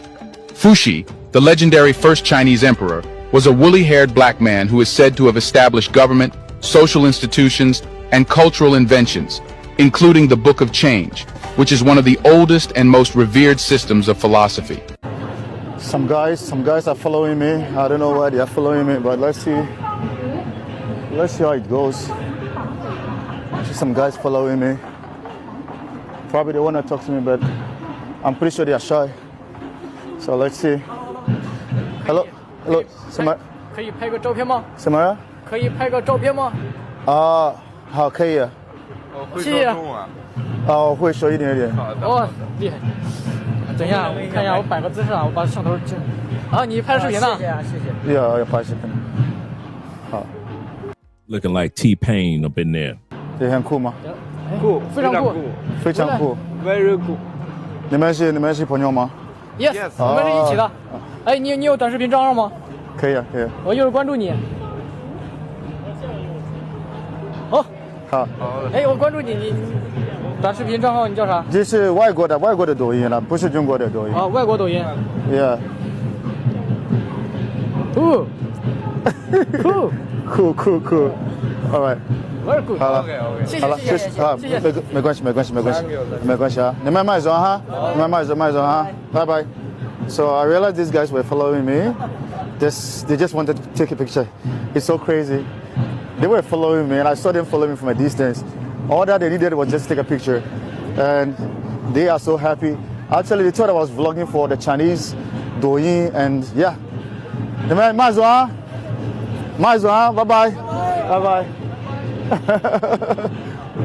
Do you think Ghana or Africa should adopt the Chinese style of fighting culture? 100%. 100%. I am. But people be like, that's inhumane. No. You see, we always allow Christianity to define us. Or religion to define us. But I'm just gonna let you know, like, it's better for us to judge you on earth, and when you make it to heaven, God will judge you there. Because with what you're doing, you're impoverishing your people. And that is what I've been saying. If you ask my wife, there's certain things I can't say it on camera. But if you ask my wife, my wife will tell, don't joke with this guy when it comes to corruption. Because I am so passionate about our people. And I want to see our people lives, improve. But like I said, the people we have in power have no clue of how to run the country. And that, believe me, that is what, that is the result of all we're seeing right now. But we're looking for someone who'll be like, hey, you know what? It's time to take my people out of poverty. And as soon as they start thinking about that, someone they will be like, hey, it's time to implement strict policies against corruption. Because how much is what's the name of this guy? V8. V8. And how much would that V8? How many boreholes can that V8 that we have to wait for Mr. Beast to come and construct? Africa got problems. And the problem for me, I always say it's enough. It's time for us to stop blaming the West and start blaming Udine. Because we are our own problem. So I live in China, and here are 3 things that I wish I would have warned you guys about before you even step foot in China. So as you guys know, I've lived in China for like almost 3 years now, and these are a couple of things that I wish I would have warned you guys about before you come to China. It's that serious. You guys need to know this. So number 1, confusion. When you first get to China, you're literally going to be so confused. You're going to be like, why is my country not like this? Why does my country not have this? You're going to be like asking yourself so many questions because it's going to feel like you just entered in a whole new world. Literally. Like, why do we not have that many forms of transportation? Why is healthcare not this affordable? There are literally so many questions that I ask myself and I ask other people when I landed in China because it literally felt like I was a fish out of water. Number 2, stress. And I literally cannot stress this enough. When you get here, you're not going to worry about the things that you used to worry about as much, such as your credit score, such as, for example, how much you're making. You get to sit here and relax. Your mental state is literally going to change and do a full 360 2 times. Is that serious? But you guys, when you get here, you get to, pretty much worry about things like going to the 24-hour spa for only like $12. Like, you get to actually relax and enjoy yourself and really pour more into yourself. Number 3, addiction. So one thing that I wish I would have warned you guys about is the fact that you are going to be addicted to online shopping. If you thought Amazon was an issue, Taobao is going to be an even more issue for you. You're talking about $100 products now being anywhere from $25 to $30, probably even cheaper. But when you are here, it's going to be so addicting. You might want to just come here with an empty suitcase because you're going to need to leave with maybe like 2 suitcases. So if you are planning on coming here, definitely keep in mind that online shopping can be addicting. Even shopping on Meituan, which is pretty much like Uber Eats, the products are way more affordable here. And that's simply because of the fact that a lot of the products that you're buying in your country are pretty much made in China, and they're pretty much up-ticketed because it's made in China. They got to make profit somehow. But yeah, you guys, this is pretty much the whole gist of everything that I wish I would have told you guys. There's probably more that I think of, but these are just some that I wanted to just sit down and just tell you guys about. Also, before you guys ask, I know you guys are going to ask, what do I do to make money here? So basically, I'm an entrepreneur. I get paid via social media and sponsorships and pretty much anything else I decide to do on the side. But overall, I get paid on social media. So if you want to learn how to make money, you need to click the link in my bio. Like, there's so many people that are asking me, but if you want to survive and actually be happy with your true self abroad, you need to learn how to make money by yourself. But yeah, you guys, that's it for this video. Comment down below if you have any questions. To my international folks, y'all think black people like America? No. Now, we built this mug, but we don't like this mug. No! I'm gonna tell you right now, it's only two type of black people that like America. One, you was in the military and you fought for this mug. Or two, you cooning, you trying to get $1 off of this mug. The only time I've been called American is when I was outside of America. Facts. Only time I've been called American is when I've been outside of America. You think they respect me as an American? No. You must not watch the news. Now, many people often question, why don't black people leave? I got two answers for you right now. I got two answers. One is the basic one, which is uprooting yourself from all that you've ever known is difficult, and it's a hard process. Two is we've been educated institutionally and socially to dislike where we come from as black people. All right, that's the end of the video portion. Let me go to AMSM question. Off topic. Shout out to you with the $10 love. He said, off topic. He said, I remember I put gold glitter on my beard. He said I was stylist Santa for Express. He said so many people were walking up to take pictures with me, especially Asian descent people. And that's the part, man. The stereotype of that nobody wants to be around black men, nobody trusts black men, blah, blah, blah. And then when you get around people, that narrative is not necessarily true at all. So I just put out this video in regards to just one country in the West. We know, in the East. We know that there are many other countries in the East, all the way from Mongolia, all the way down to Japan and Korea and Malaysia and all those other countries out east, Philippines, so forth, Taiwan. And let's not forget about India. But at the end of the day, man, it's up to you whether you want to decide on whether you want to stay in the States, which is a great thing, or whether you want to take advantage of some opportunities that are global. If you had the opportunity to make USD or equivalent to USD in another country, you have to ask yourself, would you take advantage of it? If so, go for it. The worst thing that could happen is you learn something new, or you might have to go back to the United States, make more money, and get the heck back out of there. But yeah, he's absolutely correct. He said off topic. I remember the gold. He said, remember I put gold glitter on my beard. He said I was a stylish Santa for Express. So many people were walking up to take pictures with me, especially Asian descent people. And that's what's up, man. That's great to hear. That's great to hear. That's not even off topic. That's not even off topic. Let me let you gentlemen go. It is 11 o'clock this evening. And tomorrow we will not be having a movie night because I got to catch up on Theo's homework, man. You know, I got my exam coming up in about a month and a half. So I got to be on point. So next Saturday we will. Next Saturday is one of the movies. Next Saturday is going to be RoboCop. We might do RoboCop 1 and RoboCop 2 next Saturday. Yes, sir. That Armageddon. Boom. Yeah. So mañana, I don't have time for the movies. Got to buckle down, gentlemen. Buckle down. Yes, sir. Let's do the outro videos like always. Let's pick a couple outro videos. And I appreciate you guys being here. Thank you for donating to the Cash App, Super Chats, PayPal, as well as to the Children's Cancer Foundation. Appreciate you, gentlemen. I really do. Let's get these outros going.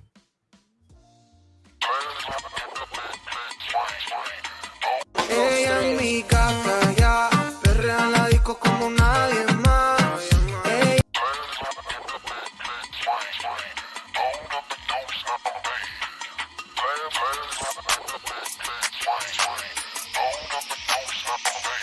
Perfect.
Don't stop on me.